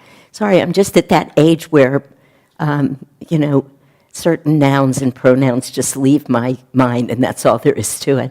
When I'm practicing medicine and I forget the name of a medicine, I say to a patient, would you excuse me for a minute? I need to step outside. Because as soon as I walk out of the room, it comes back to me. So would you guys please excuse me? No. But the Japanese physician/scientist who did all of the work on water, and he's written all of these books, he learned how to photograph the energy of water, okay, in crystallized form. That's what he did. He learned how to photograph water, not in ice form, but as, am I getting this right? Emoto, his name's Emoto, thank you, Surrender. And it is crystals, I think. Whatever it is, it was brand new. It came to him as an inspiration. He showed that if people literally stood in front of a glass of water, put their hands in front of their heart, they didn't even have to bow. But I say bow because it's just a sign of humility and surrender in a very good way. But everything about that water changed. Everything about simply that, never mind, we could talk about him for an hour. Just seeing how much energy matters. Well, if that's what you can do it joyfully. And say to yourself, wow, I succeeded at that today.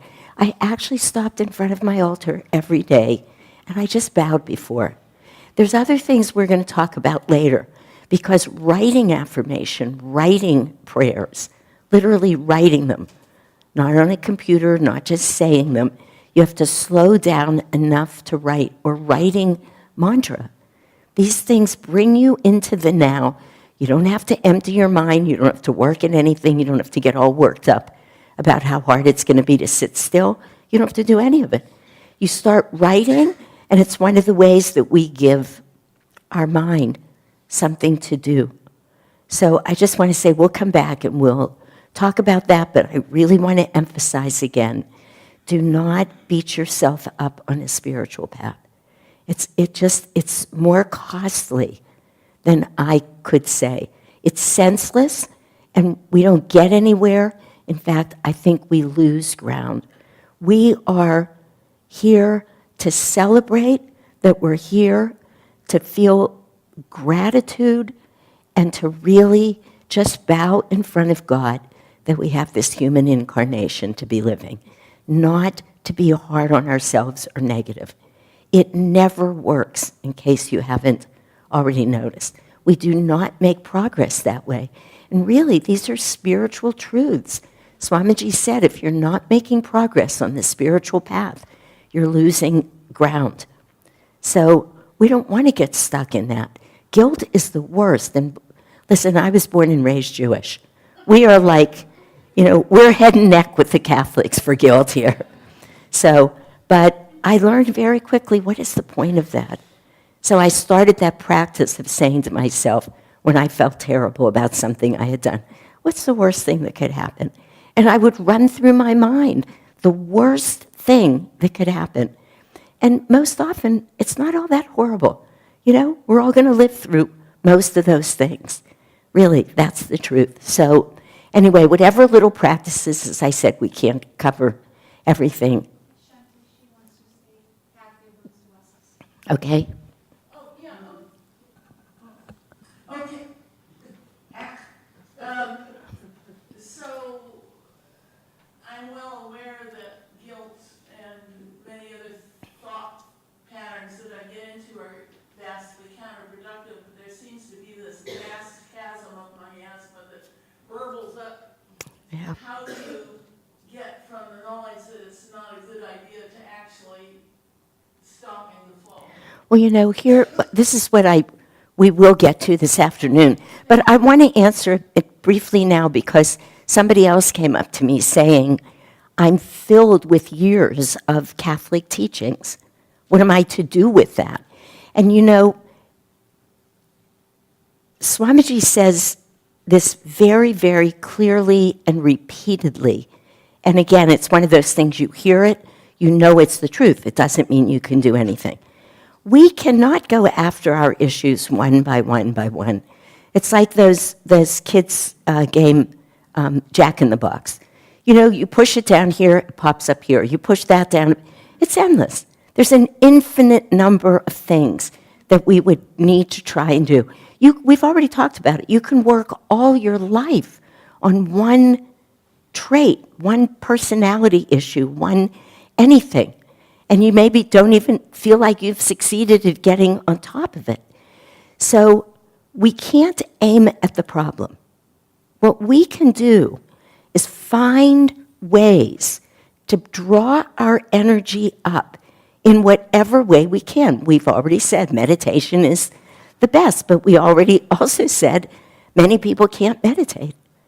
So what else can we do that works as a magnet here? Literally, we put magnets here and we walk around and we don't worry about the problems because we already know you cannot solve a problem on the level at which it was created. It's an impossibility. You have to raise the energy, and in raising the energy, and I mean, it's obvious when you literally think of magnetism, but I promise you this works. Probably many of you know it, but I stand here in testimony to it. Many times in my life, I've seen it. Something has me. And then suddenly one day, it's like, wow, look at that. I just went through that. I didn't react. I didn't even know to not react. Just didn't touch me. And it's practice.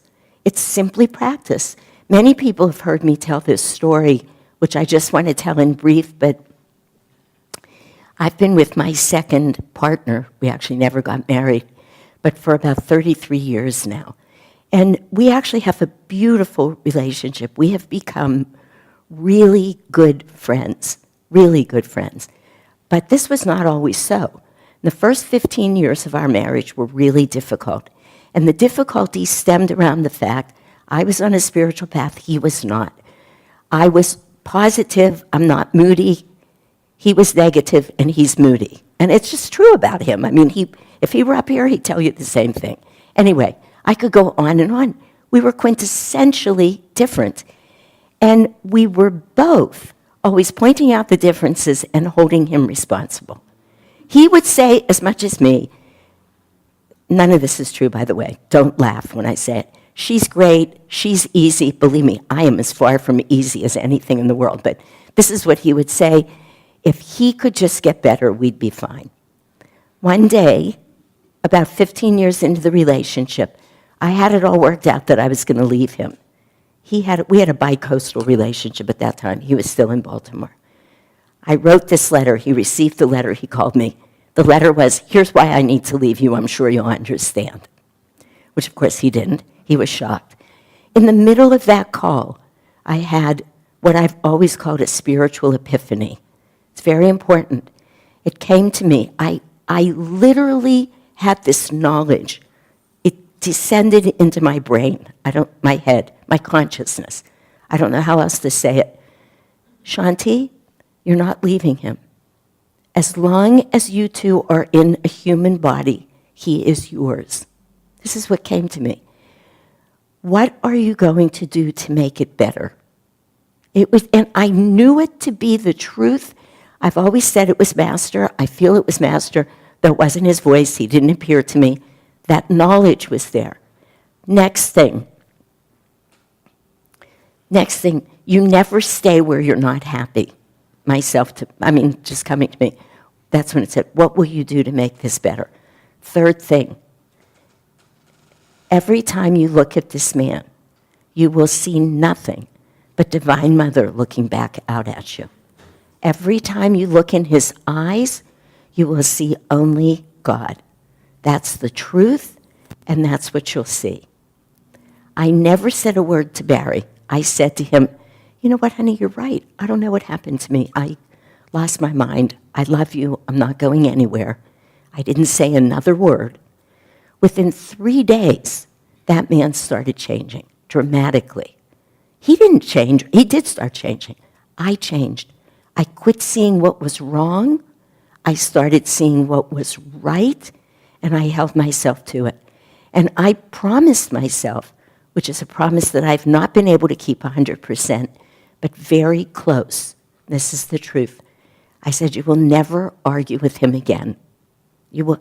Now, anybody in this room in a relationship? Not an easy thing to say, we'll never argue again. But I said it. Because after 15 years, we were still arguing about the same things we had been arguing about. As soon as we got to the point where we would argue, a year, I don't know, whatever it was, that wasn't working. That doesn't work. But as soon as I started seeing pure divine energy and treat him like I was in the presence of the divine, and I did, and I do, and I have, as much as possible. Every once in a while I lose it. And I say, could you excuse me? I need to leave for a while. Really? Because I can feel I'm going to yell in a moment. And I don't want to. It doesn't get anywhere. It never gets us anywhere. When two people yelling, you just yell louder. Why else would you be yelling to begin with? You don't agree. You're not going to talk each other into it. How many times have we changed each other's mind about almost anything? Not often. No. But when we hold that up, and this really is the answer to how do you get rid of years of Catholicism? How do you struggle when this guilt keeps coming back and whatever else? Well, you don't struggle with it. You're not going to win. It's a guarantee. But if as much as possible you start raising your own energy, please hear those words, as much as possible. You take responsibility for changing the only thing you can change, which is right here. And guess what? You just start feeling so much better. I like myself so much more since I'm nice to Barry. My God, I just can't imagine that I was ever so mean to him. And nobody would have called it mean. It's not like I was horrible. I just frequently pointed out what was wrong. It's absurd. But that's what we do. We don't try and fight. You remember the story where Swamiji decided that he wanted to have an experience with a out-of-body being. I'm losing the word, right? He wanted to have an experience. So he laid down right at night and he called on this being. And all of a sudden, he realized that he was in a struggle. He was really in a struggle, and he was not going to be able to win. And all of a sudden, he just let out a yell, "Master!" And in that moment, that being disappeared. And I'll share another story with you. 2 weeks ago, I was giving Sunday service in Palo Alto. The topic that day was, how high do we aspire? Which I always think is a trick question from Swamiji, because what are we going to say, 5%? Or, we'll do as much as we can do. It's sort of like the answer is pretty simple. Anyway, I woke up that morning, and it was already a poignant time for me because Raja Yoga had just ended, and I was really taken with it, as you can even still hear a little bit. And also, it was the week after Easter, and that is such a powerful time. Our Good Friday, it's just so powerful, and then Easter Sunday, and I'm sure it is everywhere, wherever you are. We happen to do a particularly beautiful service, and it's just so moving. You just can't, okay, Easter's over, I'm done with that. It doesn't happen that way. So that morning, I'm awakened from a dream that I had. And in the dream, I'm in a room where I know I have something that I need to struggle with. But I never came clear what it was, but it was like being in a room that was filled with molasses, but it wasn't. but it was just like being confined by energy. And I couldn't help myself. And in the room were Tandava, Navashan, and Sai Ganesh. You guys, these are like 30-something people who work at the church with me, who are sort of my go-tos for everything. They've gotten so good at it when we're there every day. They're literally anticipating my needs. I mean, it's a real blessing and a joy. We just work beautifully together, and they were there, and so they were looking at me, knowing they wanted to help me. But it's like without words, we were saying, we can't do this. We can't make this happen, though it was never clear what was supposed to happen. And I felt like I was being held down.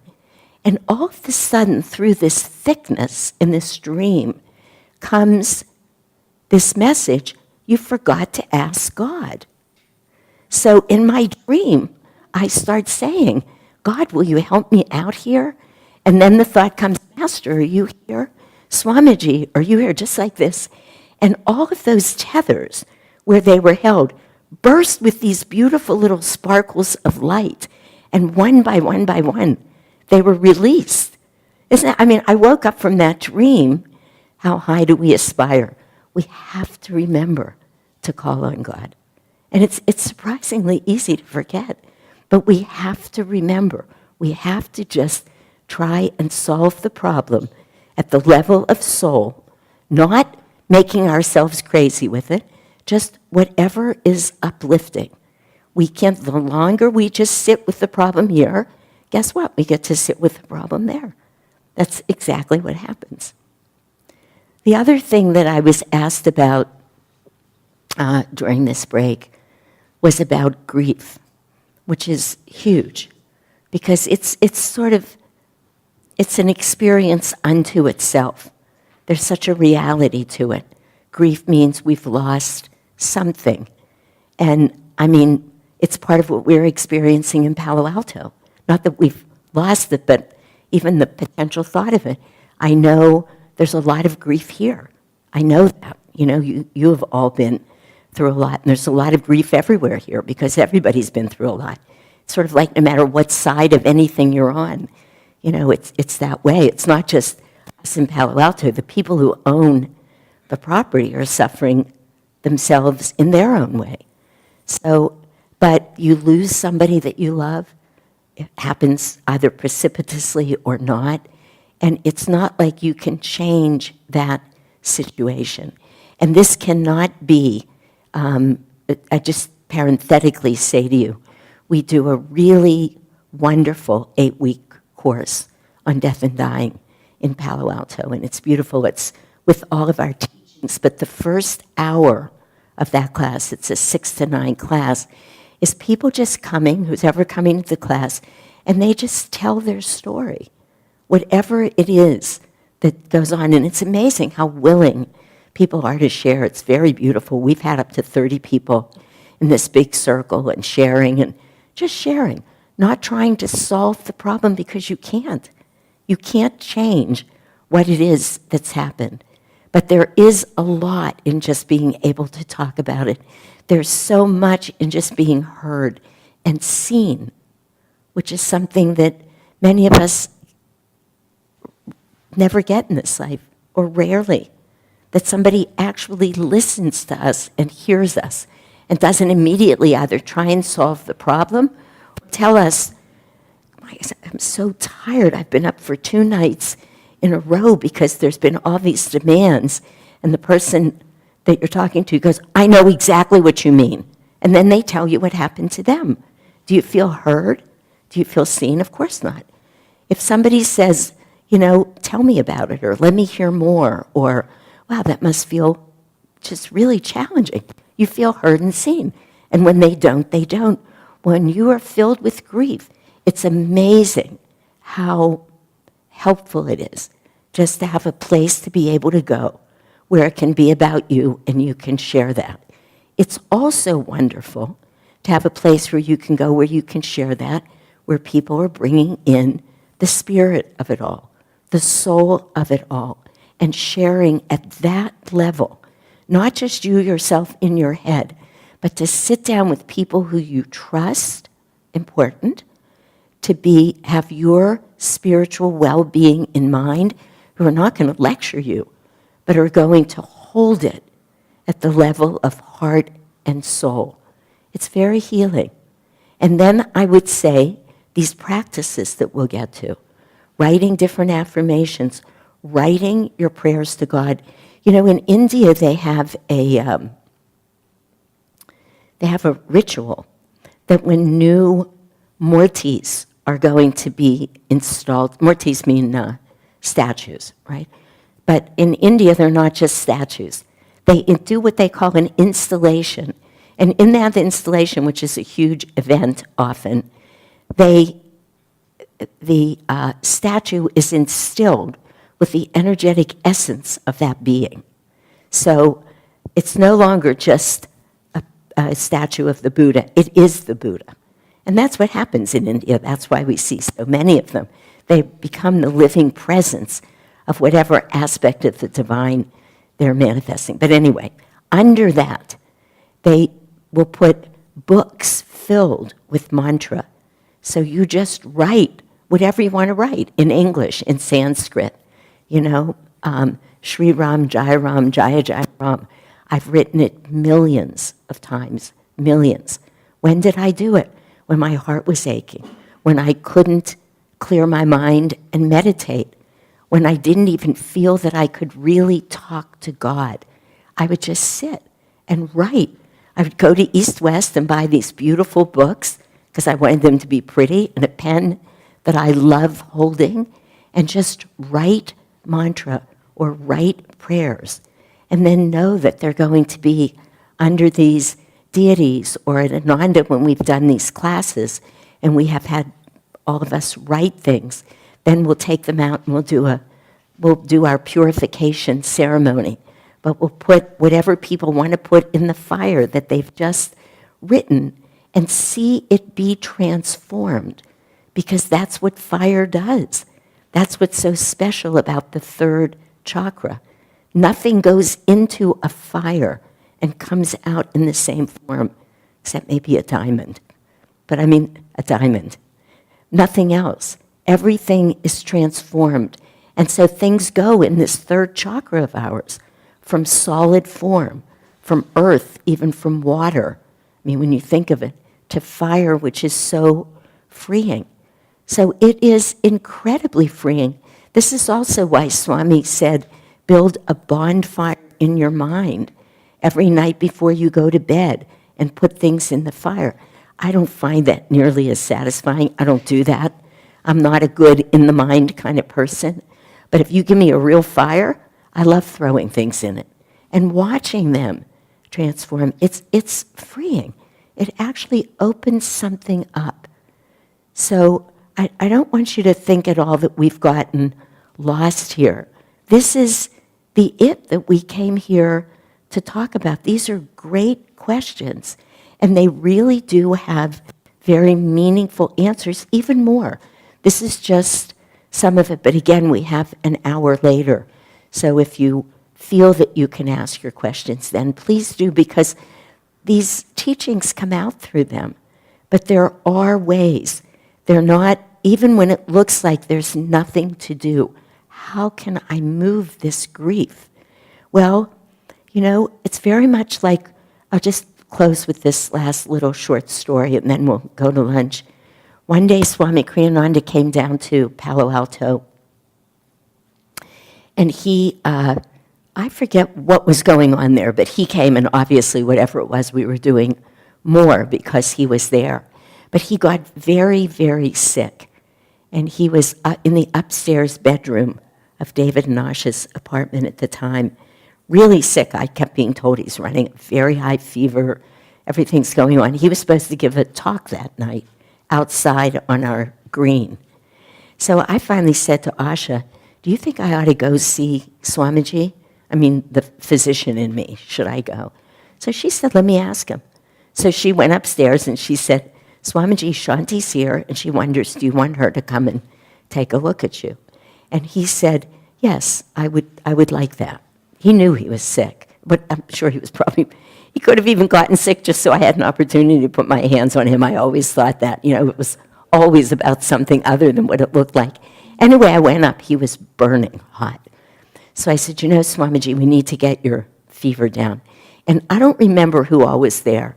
I know that Davy was there and a couple of other women who were affectionately known as the Matas, the mothers. They were all in the room taking care of Swamiji.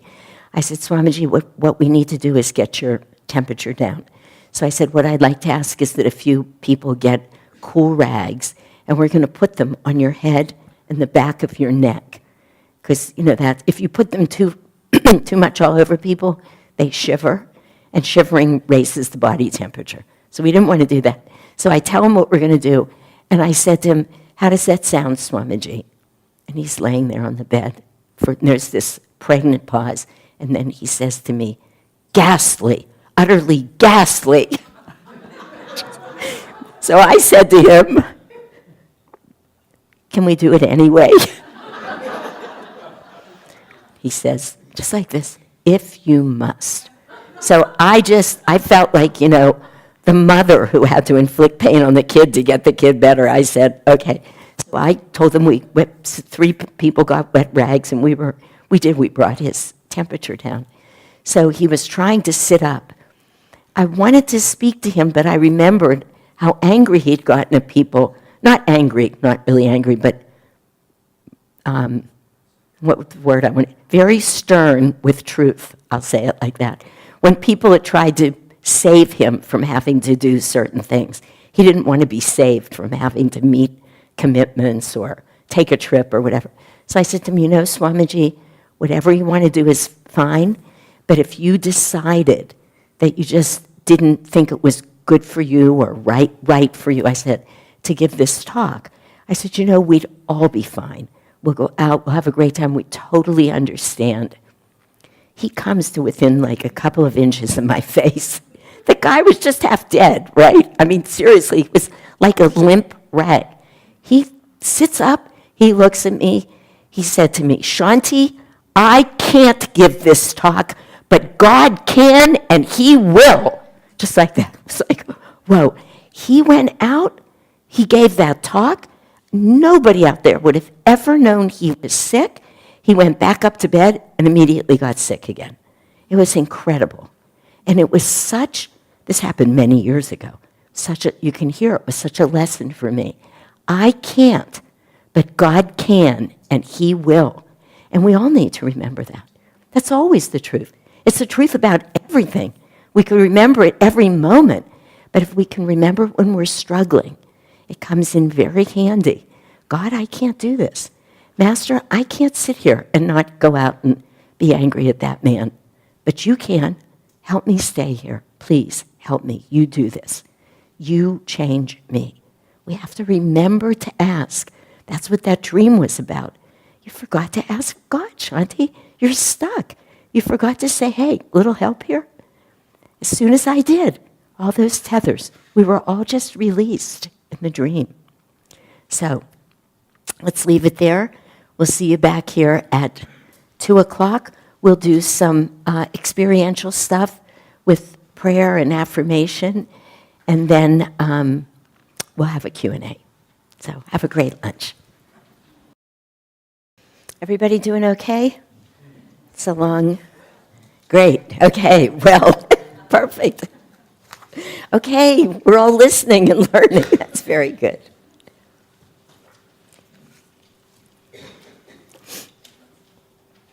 We have a family service at Palo Alto that we do once a month, and it's just utterly delightful. It's grown. It's been probably about 3 years now in the making. Kids come anywhere from infants to about 10 or 11. After that, they don't want to be there anymore. But one day, some months ago, we had a bell out that we use in our book and gift shop. People want to get some attention, but we had it out to use because we meditate 3 minutes with the families. And they're told that every minute somebody's going to ring the bell. So after the end of service, one little boy walked up to me, he said to me, Shanti, what does that say on the bell? I said, it says ring for assistance. He goes, oh, is that how we get God's attention?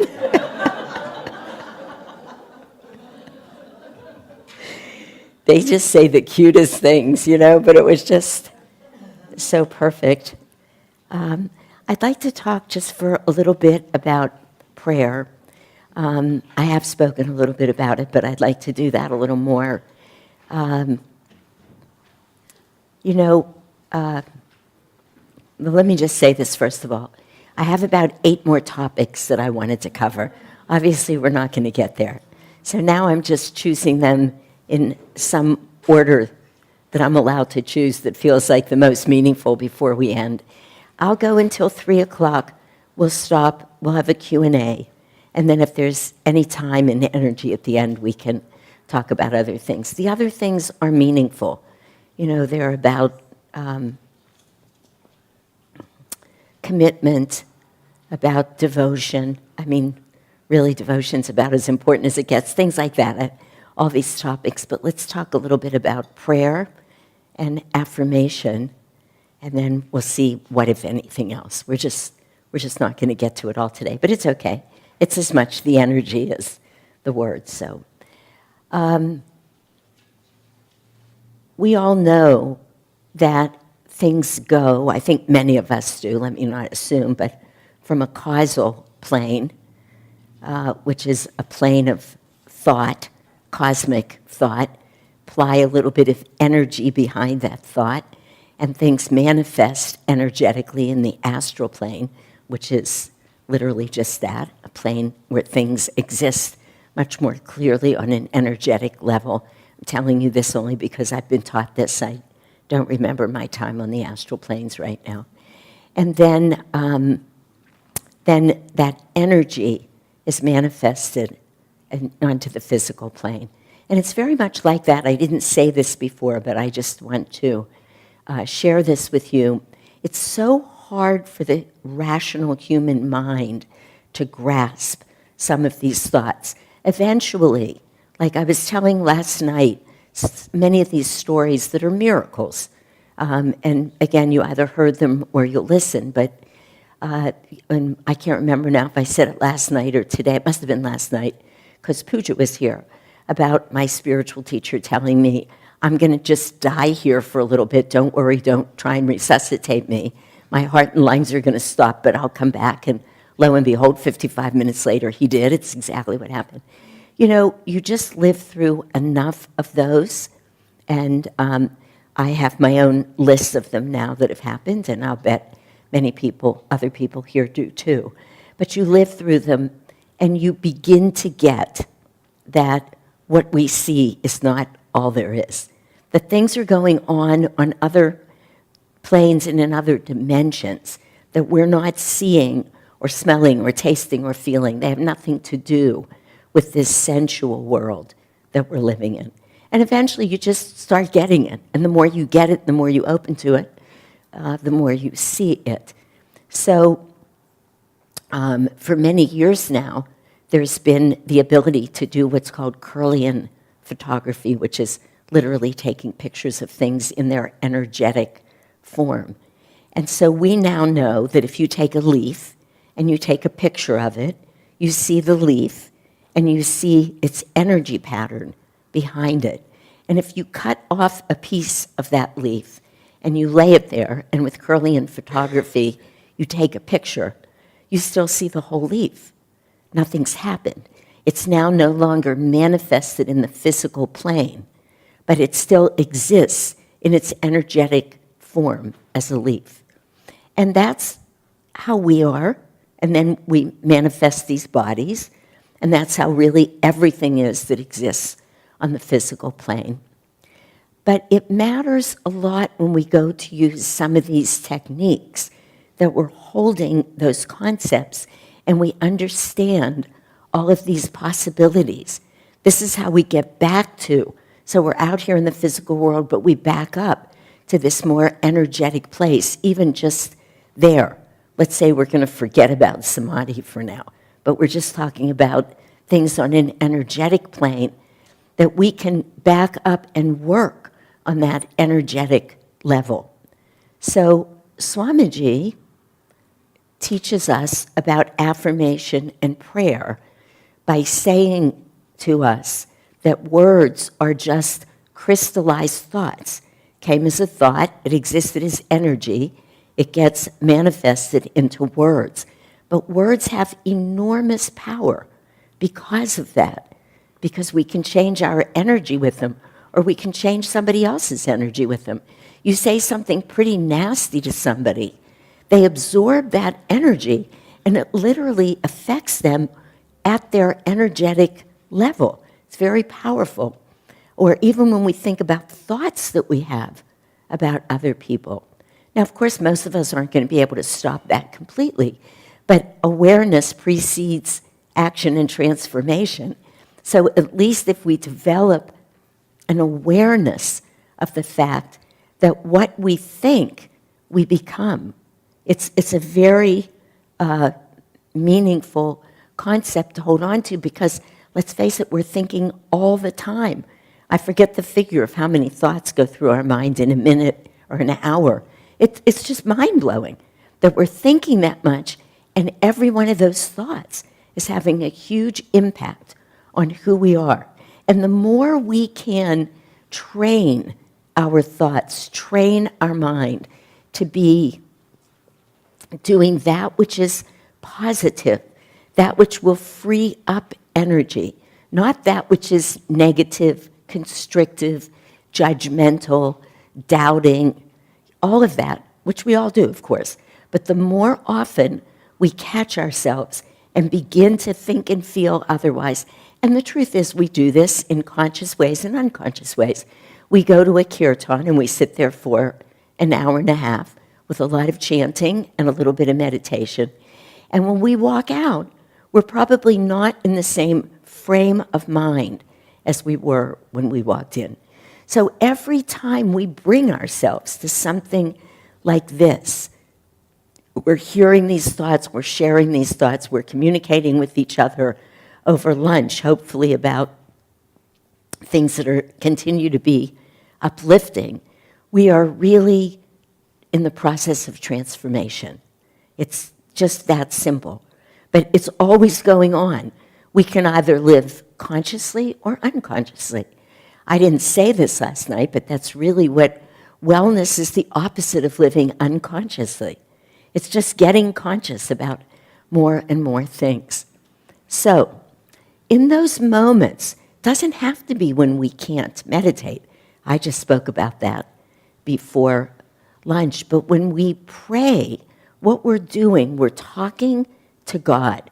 We're talking to really our own divine nature. We're speaking to the essence and the core of who we are and who everyone is.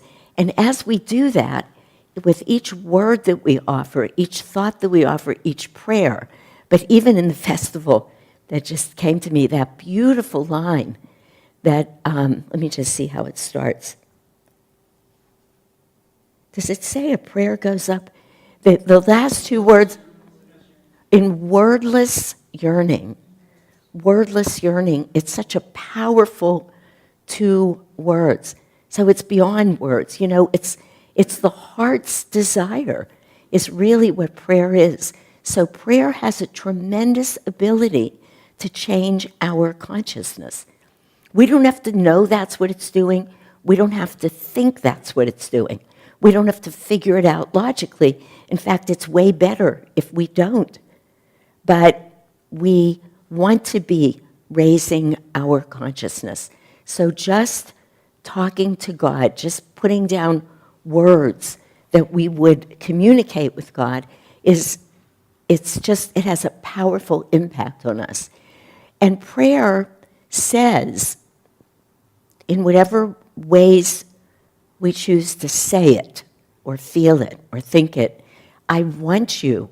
And the image often comes to mind of a child who doesn't need to go up and say to its mother, here I am, this is what I want, here's how I want it to be. You see an adorable little thing come up and lift its hands up to its mother. What's the reaction? Almost immediately, that mother reaches down, Probably a lot of fathers do too. I don't mean to be prejudiced here, but we think of it as the female aspect, whatever person it's in. You just reach down and you take that little thing and you draw it to you. And in that sense, that is a big reason to be praying. Now, I did mention that there are times when I can't meditate. I just can't still my mind. And a big part of how I do it, and I'm throwing this out for everybody, I always have an empty book and a pen near my altar, always. And so there are just those times where you just sit and write. Again, you just talk. I haven't done this recently, but it had to have been at least 10 years ago. We offered a 4-week class on prayer in Palo Alto.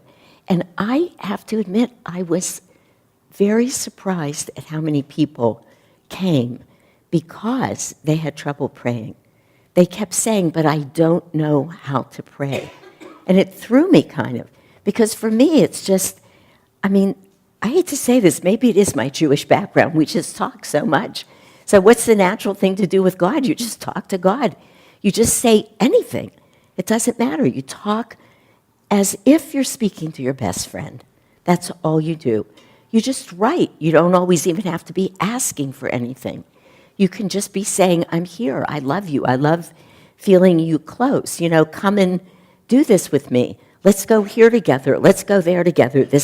We try and create this constant dialogue with the divine. What is that man's name who was who wound up in the Philippines, the missionary?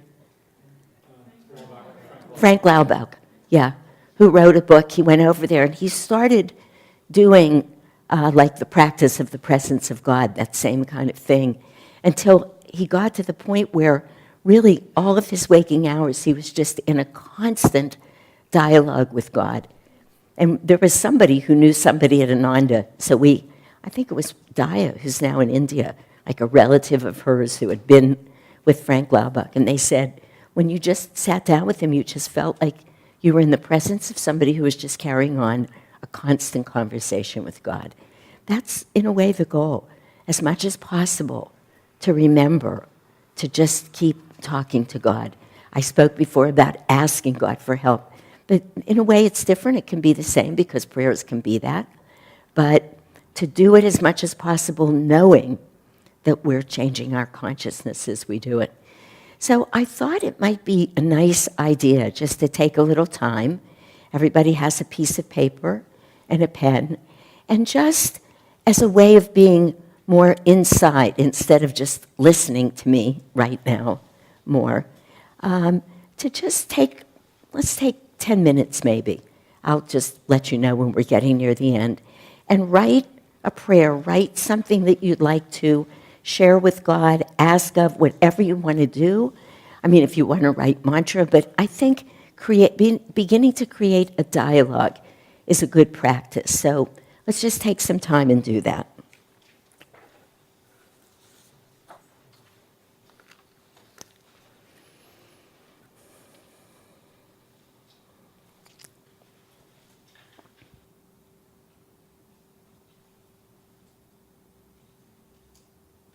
So the A's under the M and like that. Is that clear? Okay. Now what I'd like everybody to do is take another few minutes, as long as you need, and we're going to write a poem. Okay? How many people here have done this before? Okay, so at least a few of you. So you're going to write a poem where the first letter of each line, M-A-S-T-E-R, is the next line of a poem. Okay? So just take a few minutes and do it. Again, do it from as deep a place in you as you can. Or it can be, that deep place can be fun and playful, and just make it whatever you want, but go ahead and write. Each letter starts that line? That's right. Okay.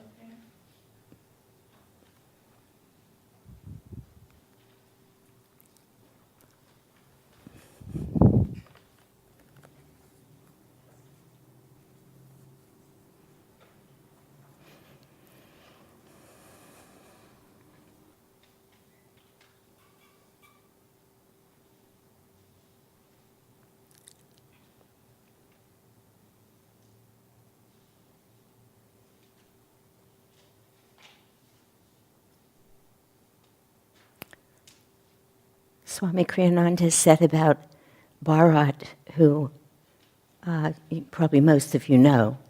He did Sharing Nature with Children, and he's gone on this wonderful next work about play and its role in growing spiritually or helping people find their place in life. He just does great work. But Swami Kriyananda said he was one of those people who took these teachings exactly as they were meant to be taken and then made them his own and manifested something new and wonderful in the world, which he did through all of this and through this little poem, vertical poem exercise that we're doing.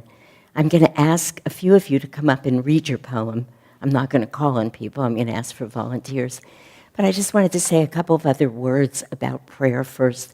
We have a very interesting way of praying at Ananda.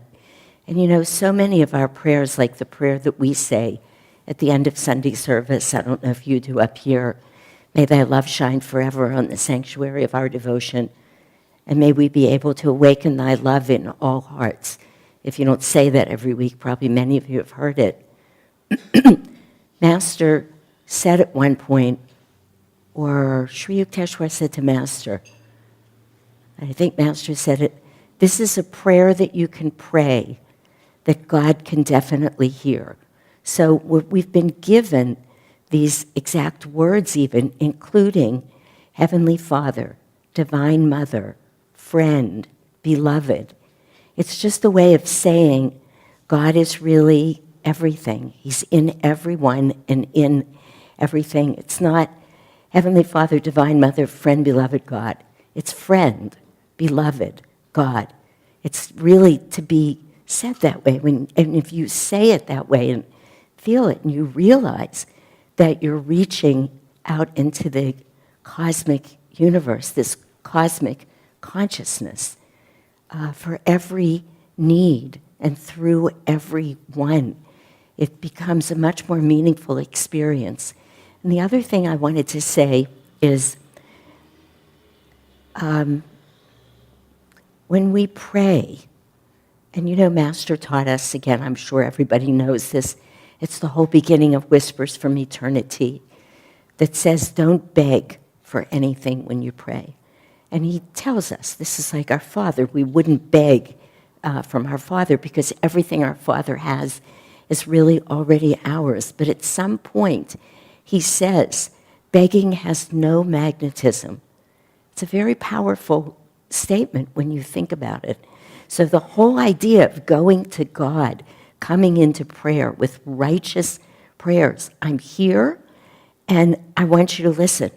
I had a very profound experience some years ago. I was doing a very long seclusion in a friend's home. She was away. She's a practicing Buddhist. She had a tatami room. And I had gotten myself into a very dark place. This was about the year 2000, somewhere around there. And I was beginning to list everything in my mind that I had ever done wrong to anybody ever. I mean, I went back till I was 2 years old.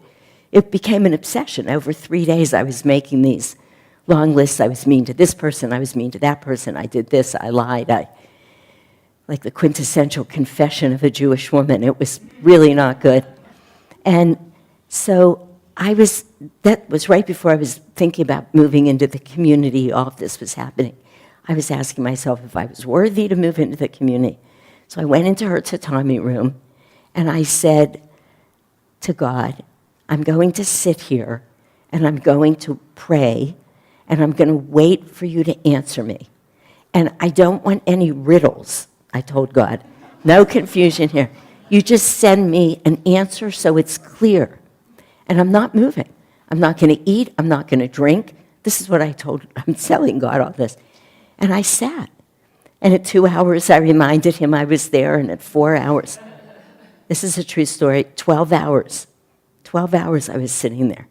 And I pick up this little book that I had had in my car with me. It was written by some famous Rinpoche. And I just opened the book like this. And I opened right to this story, a Buddhist story, about 2 farmers who had fields. And one of the farmers says, I'm not going to save compost and I'm not going to put it in the field. I don't want all that smelly junk around me. I don't want to save my garbage. The other farmer said, composting's not thrilling, and it does smell and this and that, but I know it's good for the fields. And the Buddha went on very articulately to say very clearly to me, yeah, you did those things. We all have our stuff. Everybody does. And some of it doesn't smell so good. But you know what? If you're willing to look at it and be with it, you have beautiful crops that can grow from it. To me, it was like the most perfect, direct answer. It took 12 hours. When we sit down to pray, we have to say, I'm here, I mean it. I remember a talk that Joe Tish gave about prayer, or a Sunday service or something. He listed the 5 F's of prayer. Familiarity, mother, father, friend, beloved. Really feeling like God is close to you as your very own. Faith, that means pray believing. That means pray knowing that God's there, he wants to answer you, and he will answer you. Frequency, pray often. How many times do we pray here at Ananda? Sometimes I get to mid-afternoon.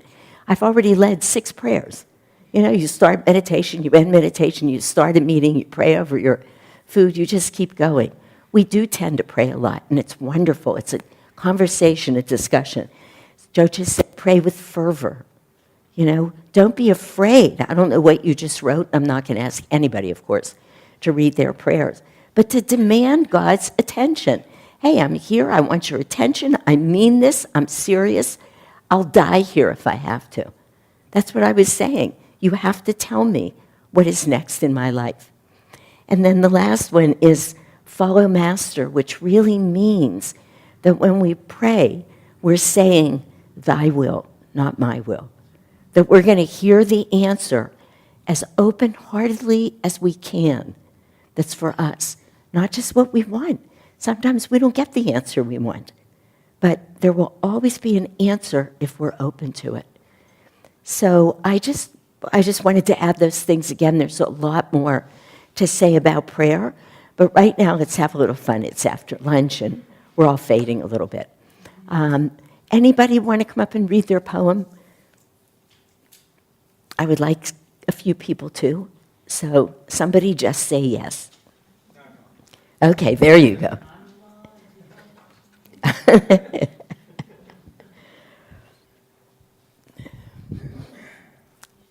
Oh, hold on, Hanuman. Yeah. That's okay? You got me? I mean, this is going to be profound. So. Yeah. There are going to be others who are going to volunteer after you now. Okay. Mother of heaven, almighty in earth. Oh, that's actually Mother of heaven and earth, almighty, a sister. Take to me everything and remove all that is not thine, that is not thee. It was a try. That's a great poem. Thank you. It always takes courage to be first. It takes a little less courage to be second, but it's still a little. Come on up, honey. That's beautiful. You know what you find out when you do this? I mean, you feel it about yourself, how much poetry we all have in ourselves. Another way of communicating with God, really. Didn't exactly match the letters, but it was beautiful. Miracle worker and steady friend, stay with me always. Take me home with you. Even though the ego is afraid, reassure this scared little child of your infinite love. Oh, very beautiful. Yeah, lovely. Christine?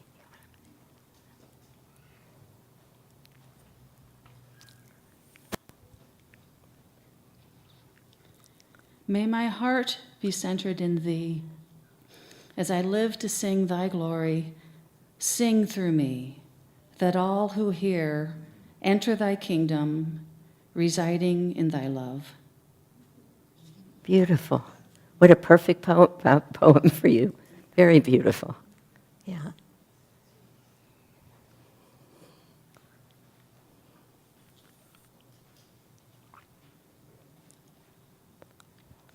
May your joy be mine each and every day, always moving me closer to you in every way. Stay by my side as I slip and slide. Teach me by your love to abide. Ever my soul reaches out to thee, reaching always closer to God to be. Beautiful. Very nice.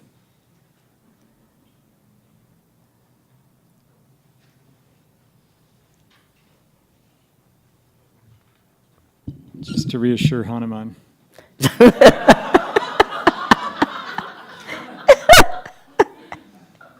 More than I can say, I appreciate all the stellar things about the life that you've shared. Oh, stellar things about this life that you've shared with enthusiasm, reminding us who we really are. Yeah.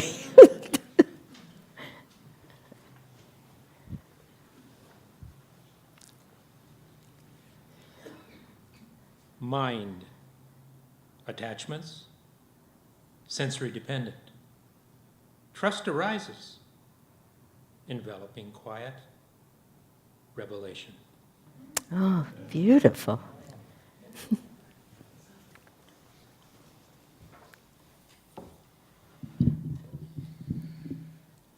Mother Divine, all-pervading, all-blessed, shining source everywhere, temple divine within, everywhere, everything, everybody, radiantly manifesting the moment.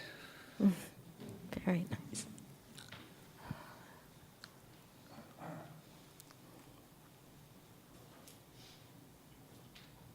I'm not going to read a poem, but I will read a prayer that came to me that I think I'm going to use a lot now. Dear God, guide me past my resistance to accept your guidance.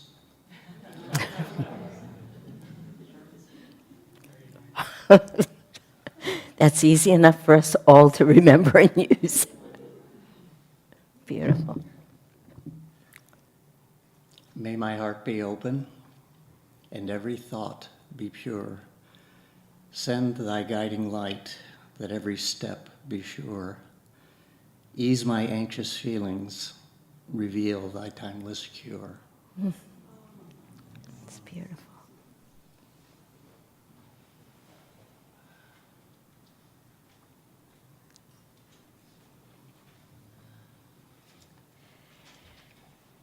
Melting into beauty, astral inspiration, star-studded light threaded through my life, energizing all that I am, realization every breath.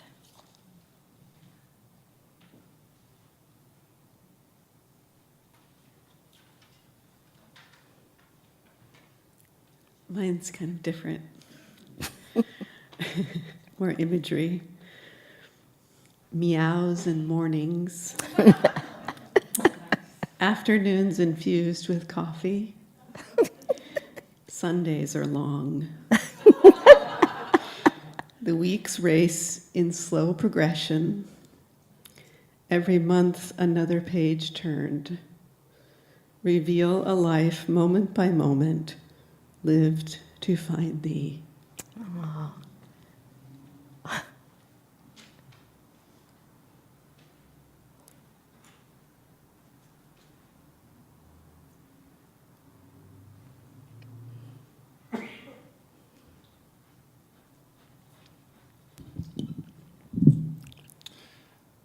I just wanted to say one thing before I read my poem.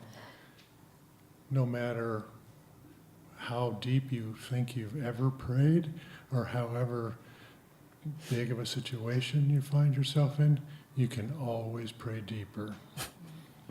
Okay. My most important treasures are those moments with no measure, simply putting this world down to commune with thee expresses my highest duty. Resolved I am to merge into thy beauty.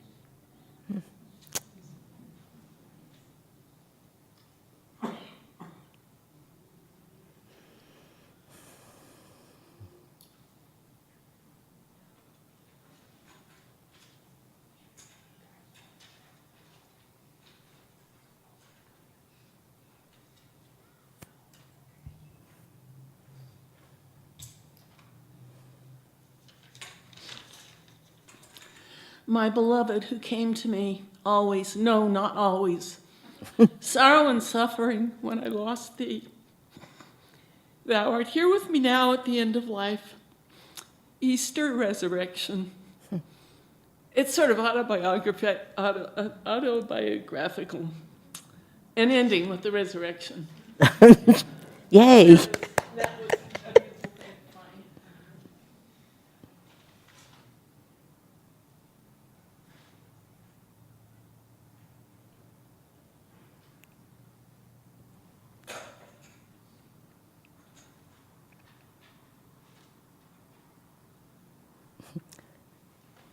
We're at that moment where I see a lot of heads shaking no, so. Is there anybody else who would like to read? Isn't this wonderful, though? You know, the first time I ever did this, I was up at the meditation retreat, co-leading a retreat with Vidura, who probably a lot of you know. I was doing the whole retreat, but he was just interspersing these sharing nature games throughout the weekend. And he had us do this, and I was like, oh yeah, poetry. I hate writing poetry, in my head. Then it came to me, Shanti, he's going to call on you first. This is just who Vidura is. So you better get a piece of paper and a pencil and write a poem. And I did, and it really touched me to write that. And he did call on me first, by the way. Thank God I had that knowing. But it was very moving for me, both because that poetry came through me, which I never thought it could or would, but then listening, as we did today, to every person's words. So again, a game, maybe, but a way of feeling closer to God, really. Again, a way of touching into our higher self, to raising our consciousness. Absolutely, listen to these. Every single poem that we heard, just watching each other have the courage to do it, the kind of childlike fun that people have. These are, I just don't want it to be lost, that as we talk about healing, there are so many ways to do that. I'll just end this short little section on prayer by telling you, Master said that the two best prayers were, give me thyself, that I might give thee to all. That's really a very beautiful prayer and something to remember. And the next one was, which I want you to know, I have been praying, leading prayers for the last month, 6 weeks, several times a day in big groups. This has been my prayer every single time. I will reason, I will, and I will act. But guide thou my reason, will, and activity to the highest good. It's a very beautiful prayer. It says, I'm here. I'm not just saying, you do it all. I'm here. But I am saying, I'm open to your guidance, and just keep guiding me for the highest, to the highest good for all. It's a very beautiful prayer and very easy to find on the Ananda website if you don't know it. Okay? It's 5:03. I would like to, we don't have to go until 4. I think it's always a little more difficult after lunch. But I would love to say just a few words about seva, or service. You all know.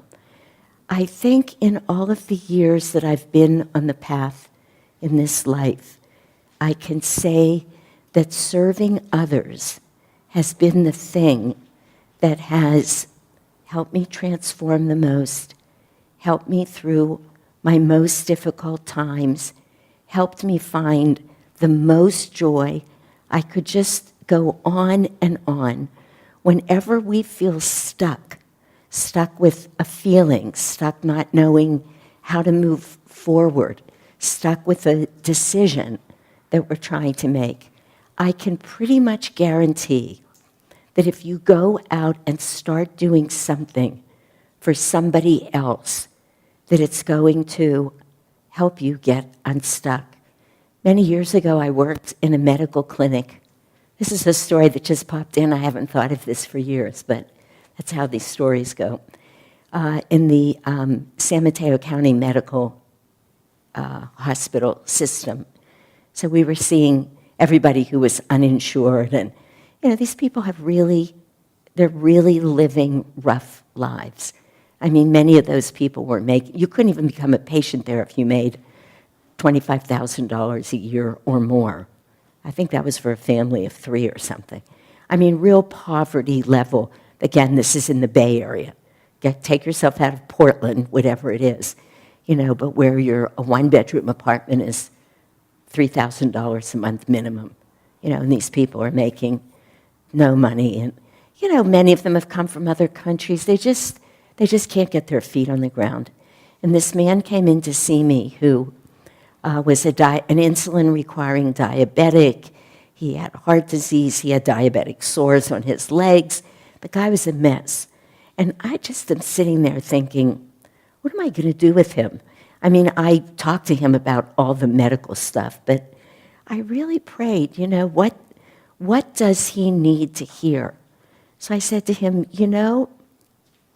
I remember what the key part of the story, told you, it just came back to me, is this. He had gotten into these bizarre binds that only the government can get you into. Like, he required a special kind of insulin, but if you were on assistance, you couldn't get it. Of course he was on assistance. I mean, there were about 3 things like that. No matter what he tried to do, it was really true that the world or the county was getting in his way. I mean, it was an awful story. My heart really ached for him. So at the end of our first visit, which was an hour-and-a-half long visit, which was an hour longer than it was supposed to be, I said to him, I'm going to help you. I'm going to do everything I can to fill out all these forms and do this and do that. But I said, I think it would really be great for you to start volunteering 1 day a week. And it enraged that man. He started screaming and taking things off of, you all know what an exam room looks like in the hospital.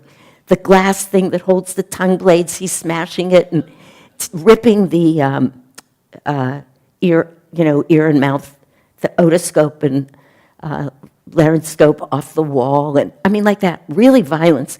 3 nurses come rushing in. And I was actually glad because when he was doing that, he was between me and the door.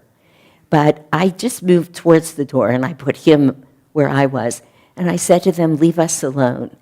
Anyway, he was furious. He wouldn't talk to me. He was really furious. And he just left. He came back about 3 or 4 times, always just to do some damage and scream at me. He was so mad at me that I could expect him to do anything for anybody. It was very dramatic how this man was with me. And nothing could go right for him. I mean, I literally couldn't get the insulin. I just couldn't. It just wasn't working. There were a million roadblocks. And I felt terrible, but it's just what it was. And he would come in and yell at me, and I'd say, I hear how angry you are, and honestly, I understand it, but it's just never going to serve you, so what am I to do? You want me to say it's great that you're angry, it's not helping, and we would have a fight all the time. And one day he came in, and he was a little just sitting down nicely, and I wasn't smiling or anything. Wasn't that extreme yet, but he wasn't breaking anything, which was a first. And this was probably about 6 weeks after that first visit. And he said to me, he said, I just couldn't make it anywhere. Nothing was working. You were right. He said, so I went to, not the Salvation Army, but this place that serves lunch to people. I'm forgetting the name of it now. It doesn't matter. He said, 1 day a week, I just started serving lunches. He said, and I started listening to other people's stories. And of course, nobody in this room would be surprised. It really changed this man. None of his problems changed, and he did not walk away from there joyful. It's not what happened. But he had a little bit of a purpose. He had things he could do. It calmed his heart. I mean, that's about as extreme an experience as I've had with it, where I've had the nerve to say serve. I say it a lot at the church, of course. But when your heart is open, when you're doing something for someone else, and particularly if we can remind ourselves that really we're serving God, no matter what we're doing. That was the story I told last night about the cleaning lady. You know, she just was seeing God everywhere. She was cleaning floors, but she always felt like she was with God. Then you clean those floors better. Then you feel better about what you're doing. Then you understand you're giving something to someone.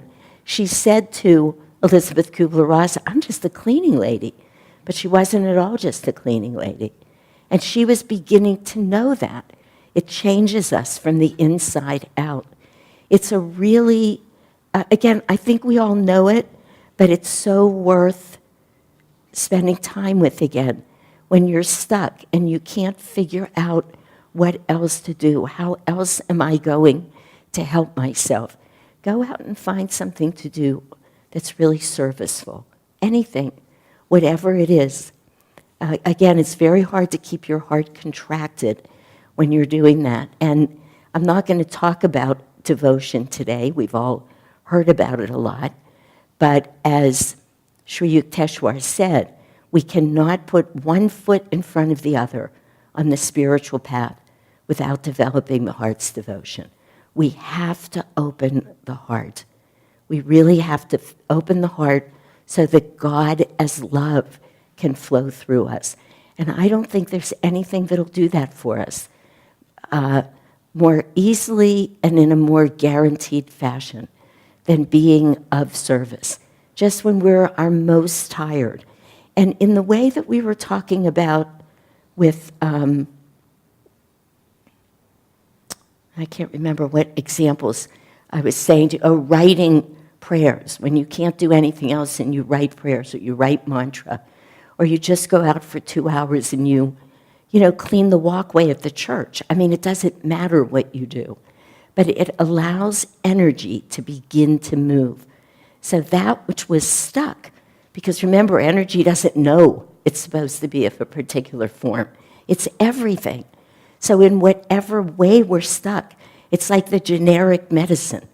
That's what it is. It'll just begin to allow energy to flow.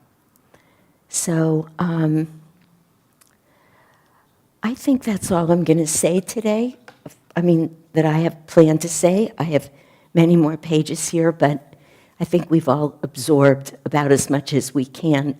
But I would love to answer questions or hear comments if there are any.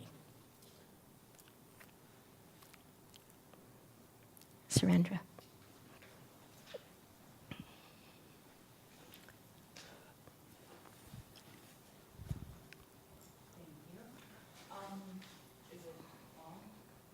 It's on. There. So I really liked what you said about begging has no magnetism.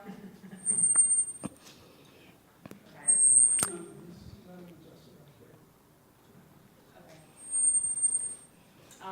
I can talk really loud, so Yeah, that's okay. just leave it right where it is and just talk, yeah.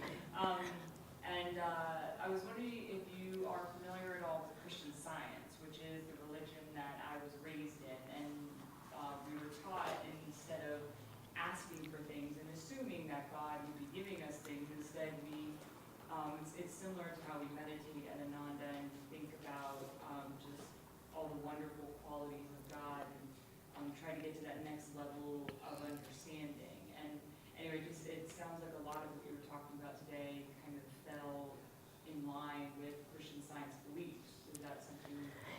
I can't really comment on it. I don't know enough about that religion. Okay. Interestingly, it's just something I can't say enough. I believe you.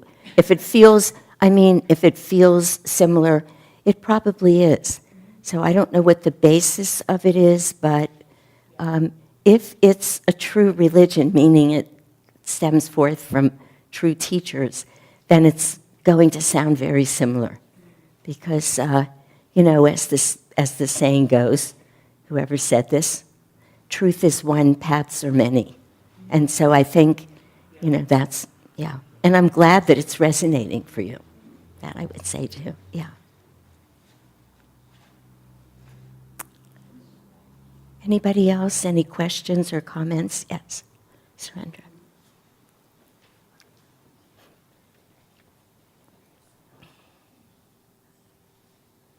Thank you for being here today.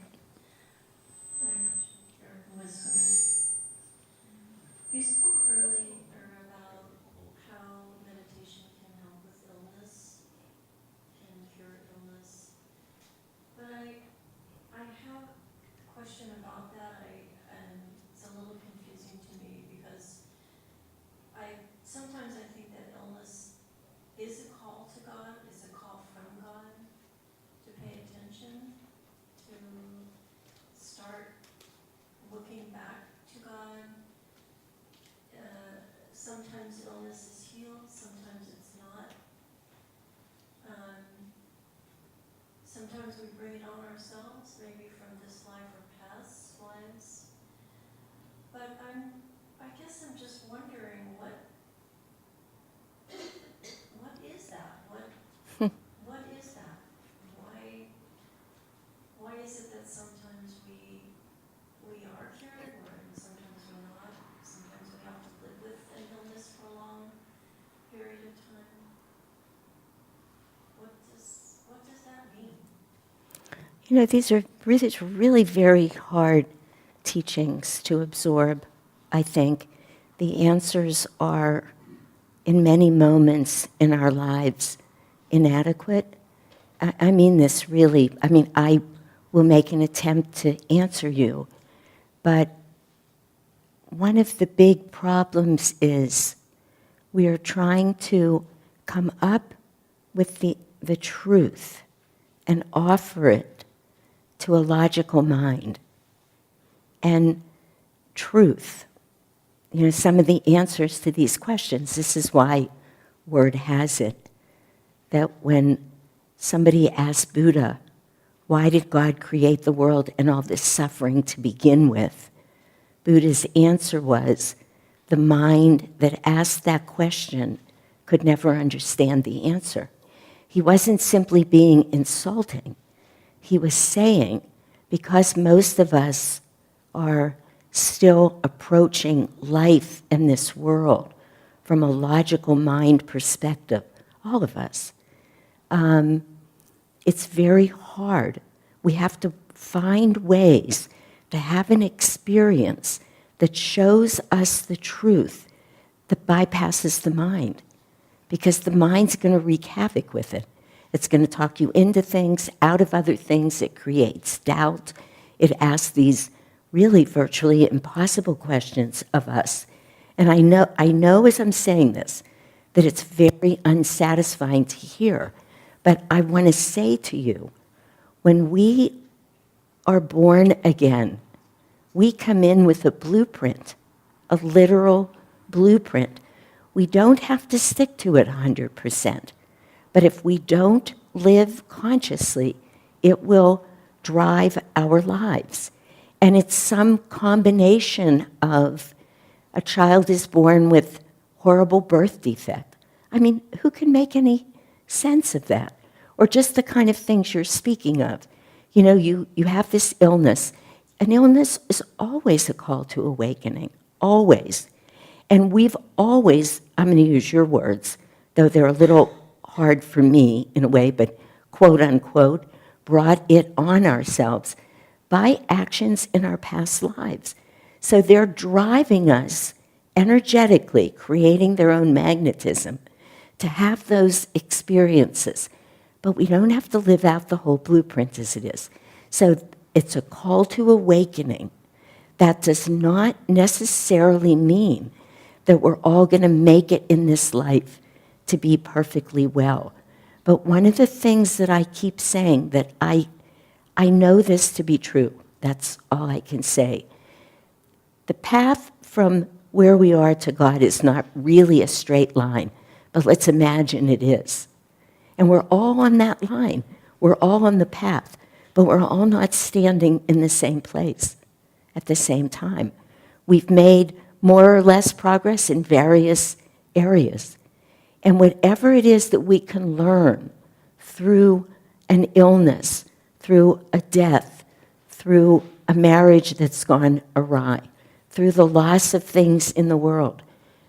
Our job is just to keep asking, to the degree that we can, what can I learn here? How can I grow? Where can I go with this? And it doesn't mean the disease is going to go away. That's why I spoke about those people. I'm sorry, I can't remember what I said last night or tonight, or today. But those people who had HIV and AIDS, did I say that? I mean HIV and Hep C, did I say it today? Last night, okay. So, because I work in the field of chemical dependency, these people would come to me the last weeks of their life. They were dying. They had been putting needles in their arm. They had stolen, beat up, sometimes killed people. These were not the most well-behaved people in the world, but they were still perfect souls. Something in them said, I want to die in a different frame of mind and with my heart in a different place than how I've lived. Now, when they died, and often it was so beautiful, I just can't tell you what profound experiences these were. These hardened criminals and addicts, and I mean, you've seen them, and you see them everywhere. They're really tough people. Suddenly, to soften and surrender to a new knowing and awakening. But if you ask me, are they going to come in next time as a saint? Unlikely. So that's the extreme. But do we come in next time and maybe, I mean, this is so simplistic about karma, but we inflicted pain on somebody. Do we need to go through our own pain next time? We do, because everything has to come back to zero. Anyway, we've been flung out this way, we're going to go out that way, and then we're going to come back here. Coming back here eventually means a saint is a sinner who never gave up. You know, that's really what it means. But it doesn't feel very good when we're being flung around. It's when we say, and I understand it, I'm not saying I don't understand, this is not a judgment or a criticism. There can't be a God. How could he let me suffer like that? Why can't my illness be cured? Meditation is a cure for everything. It absolutely is, if we do it. Just to stick with the lines from my chemical dependency days, it works if you work it. You know, you work this program, you're going to get somewhere. But might not be this life, might not be next life, might not be many lives. Do we feel better while we're going? If I said, raise your hand in here if you've suffered, how many hands would go up? And whoever hand didn't go up, I wouldn't believe you. And I already said, we're 1 in 1,000. But here we are. So this is about faith. And it's hard. But it's also knowing that we're making progress.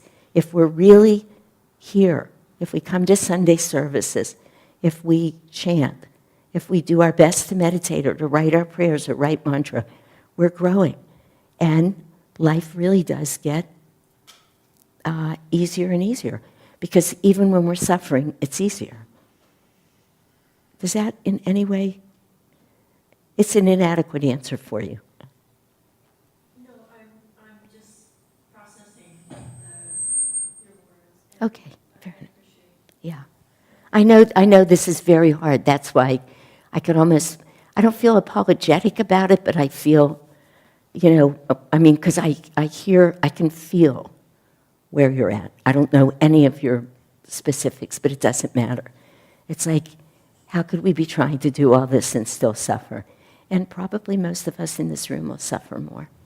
And if we're not suffering now, we probably still have more to do anyway. It's just, and that's hard. It's like, wait a minute, where's the fairness in that? But I don't even believe in the word fair anymore, to tell you the truth, so, yeah. Anybody else? Betsy has a question. Well, it relates somewhat to one thing that I've been sort of dealing with, I would say, the last couple of years is I'm retired, living simply, and I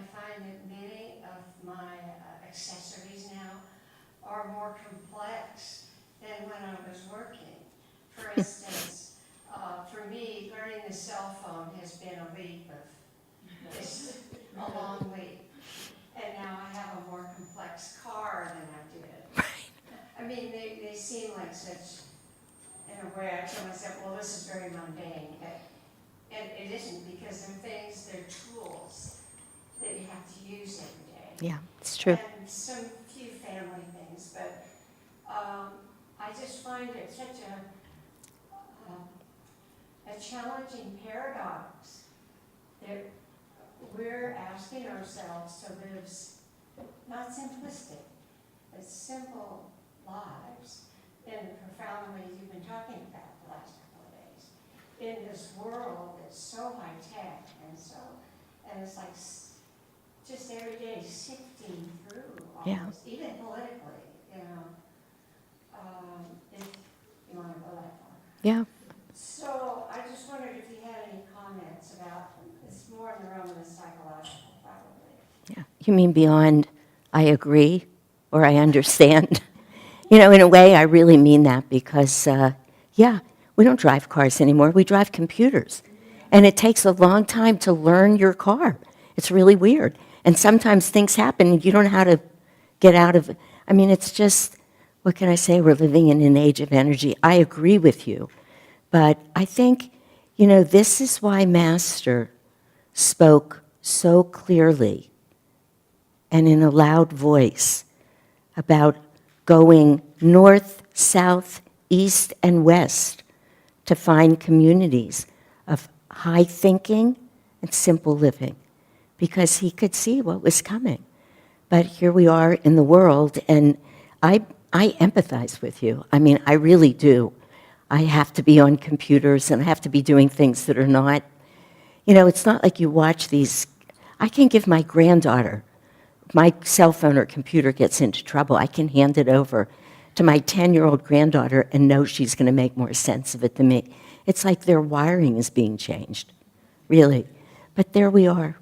This is why I keep saying, and I would look at Vyasa, but, when we talk about the yugas and coming through, it's really hard to believe we are moving towards the light. We are in an ascending age. But we're early on, and honestly, this world as we know it may need to completely disappear and just start all over. It's happened before in order for us to move forward to that time. There's no mistakes about it. That's one thing we should know. It just doesn't always feel good. So it's not like if you do all the right things, life is going to be good and simple and easy and wonderful. But if you do all the right things, you really do know how to find your way back to joy. You do know how to remember. You know where to go when you need to sing a good chant or hear some beautiful music that's calling on God. I mean, it's really the most I can say. We're blessed to have these tools. Imagine this world without them. So, but I understand, I'm completely aware that these answers are not solving the problems, but they're true answers. Okay, now we're not going to end there, because that would not be good. I'm sorry, these are hard answers. No, we're going to get together now, and we're all going to stand up, and we're going to ask the choir to come up here in front of us to lead us, and we're going to sing one final song. Oh, I forgot one thing, I'm sorry. A friend of mine made us these beautiful, beautiful affirmation cards. They're really pretty.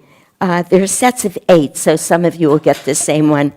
But later, after we sing, when we're all done, please come and take a card and something, whatever you pick, just see if it resonates with you and if you can work with that affirmation, okay?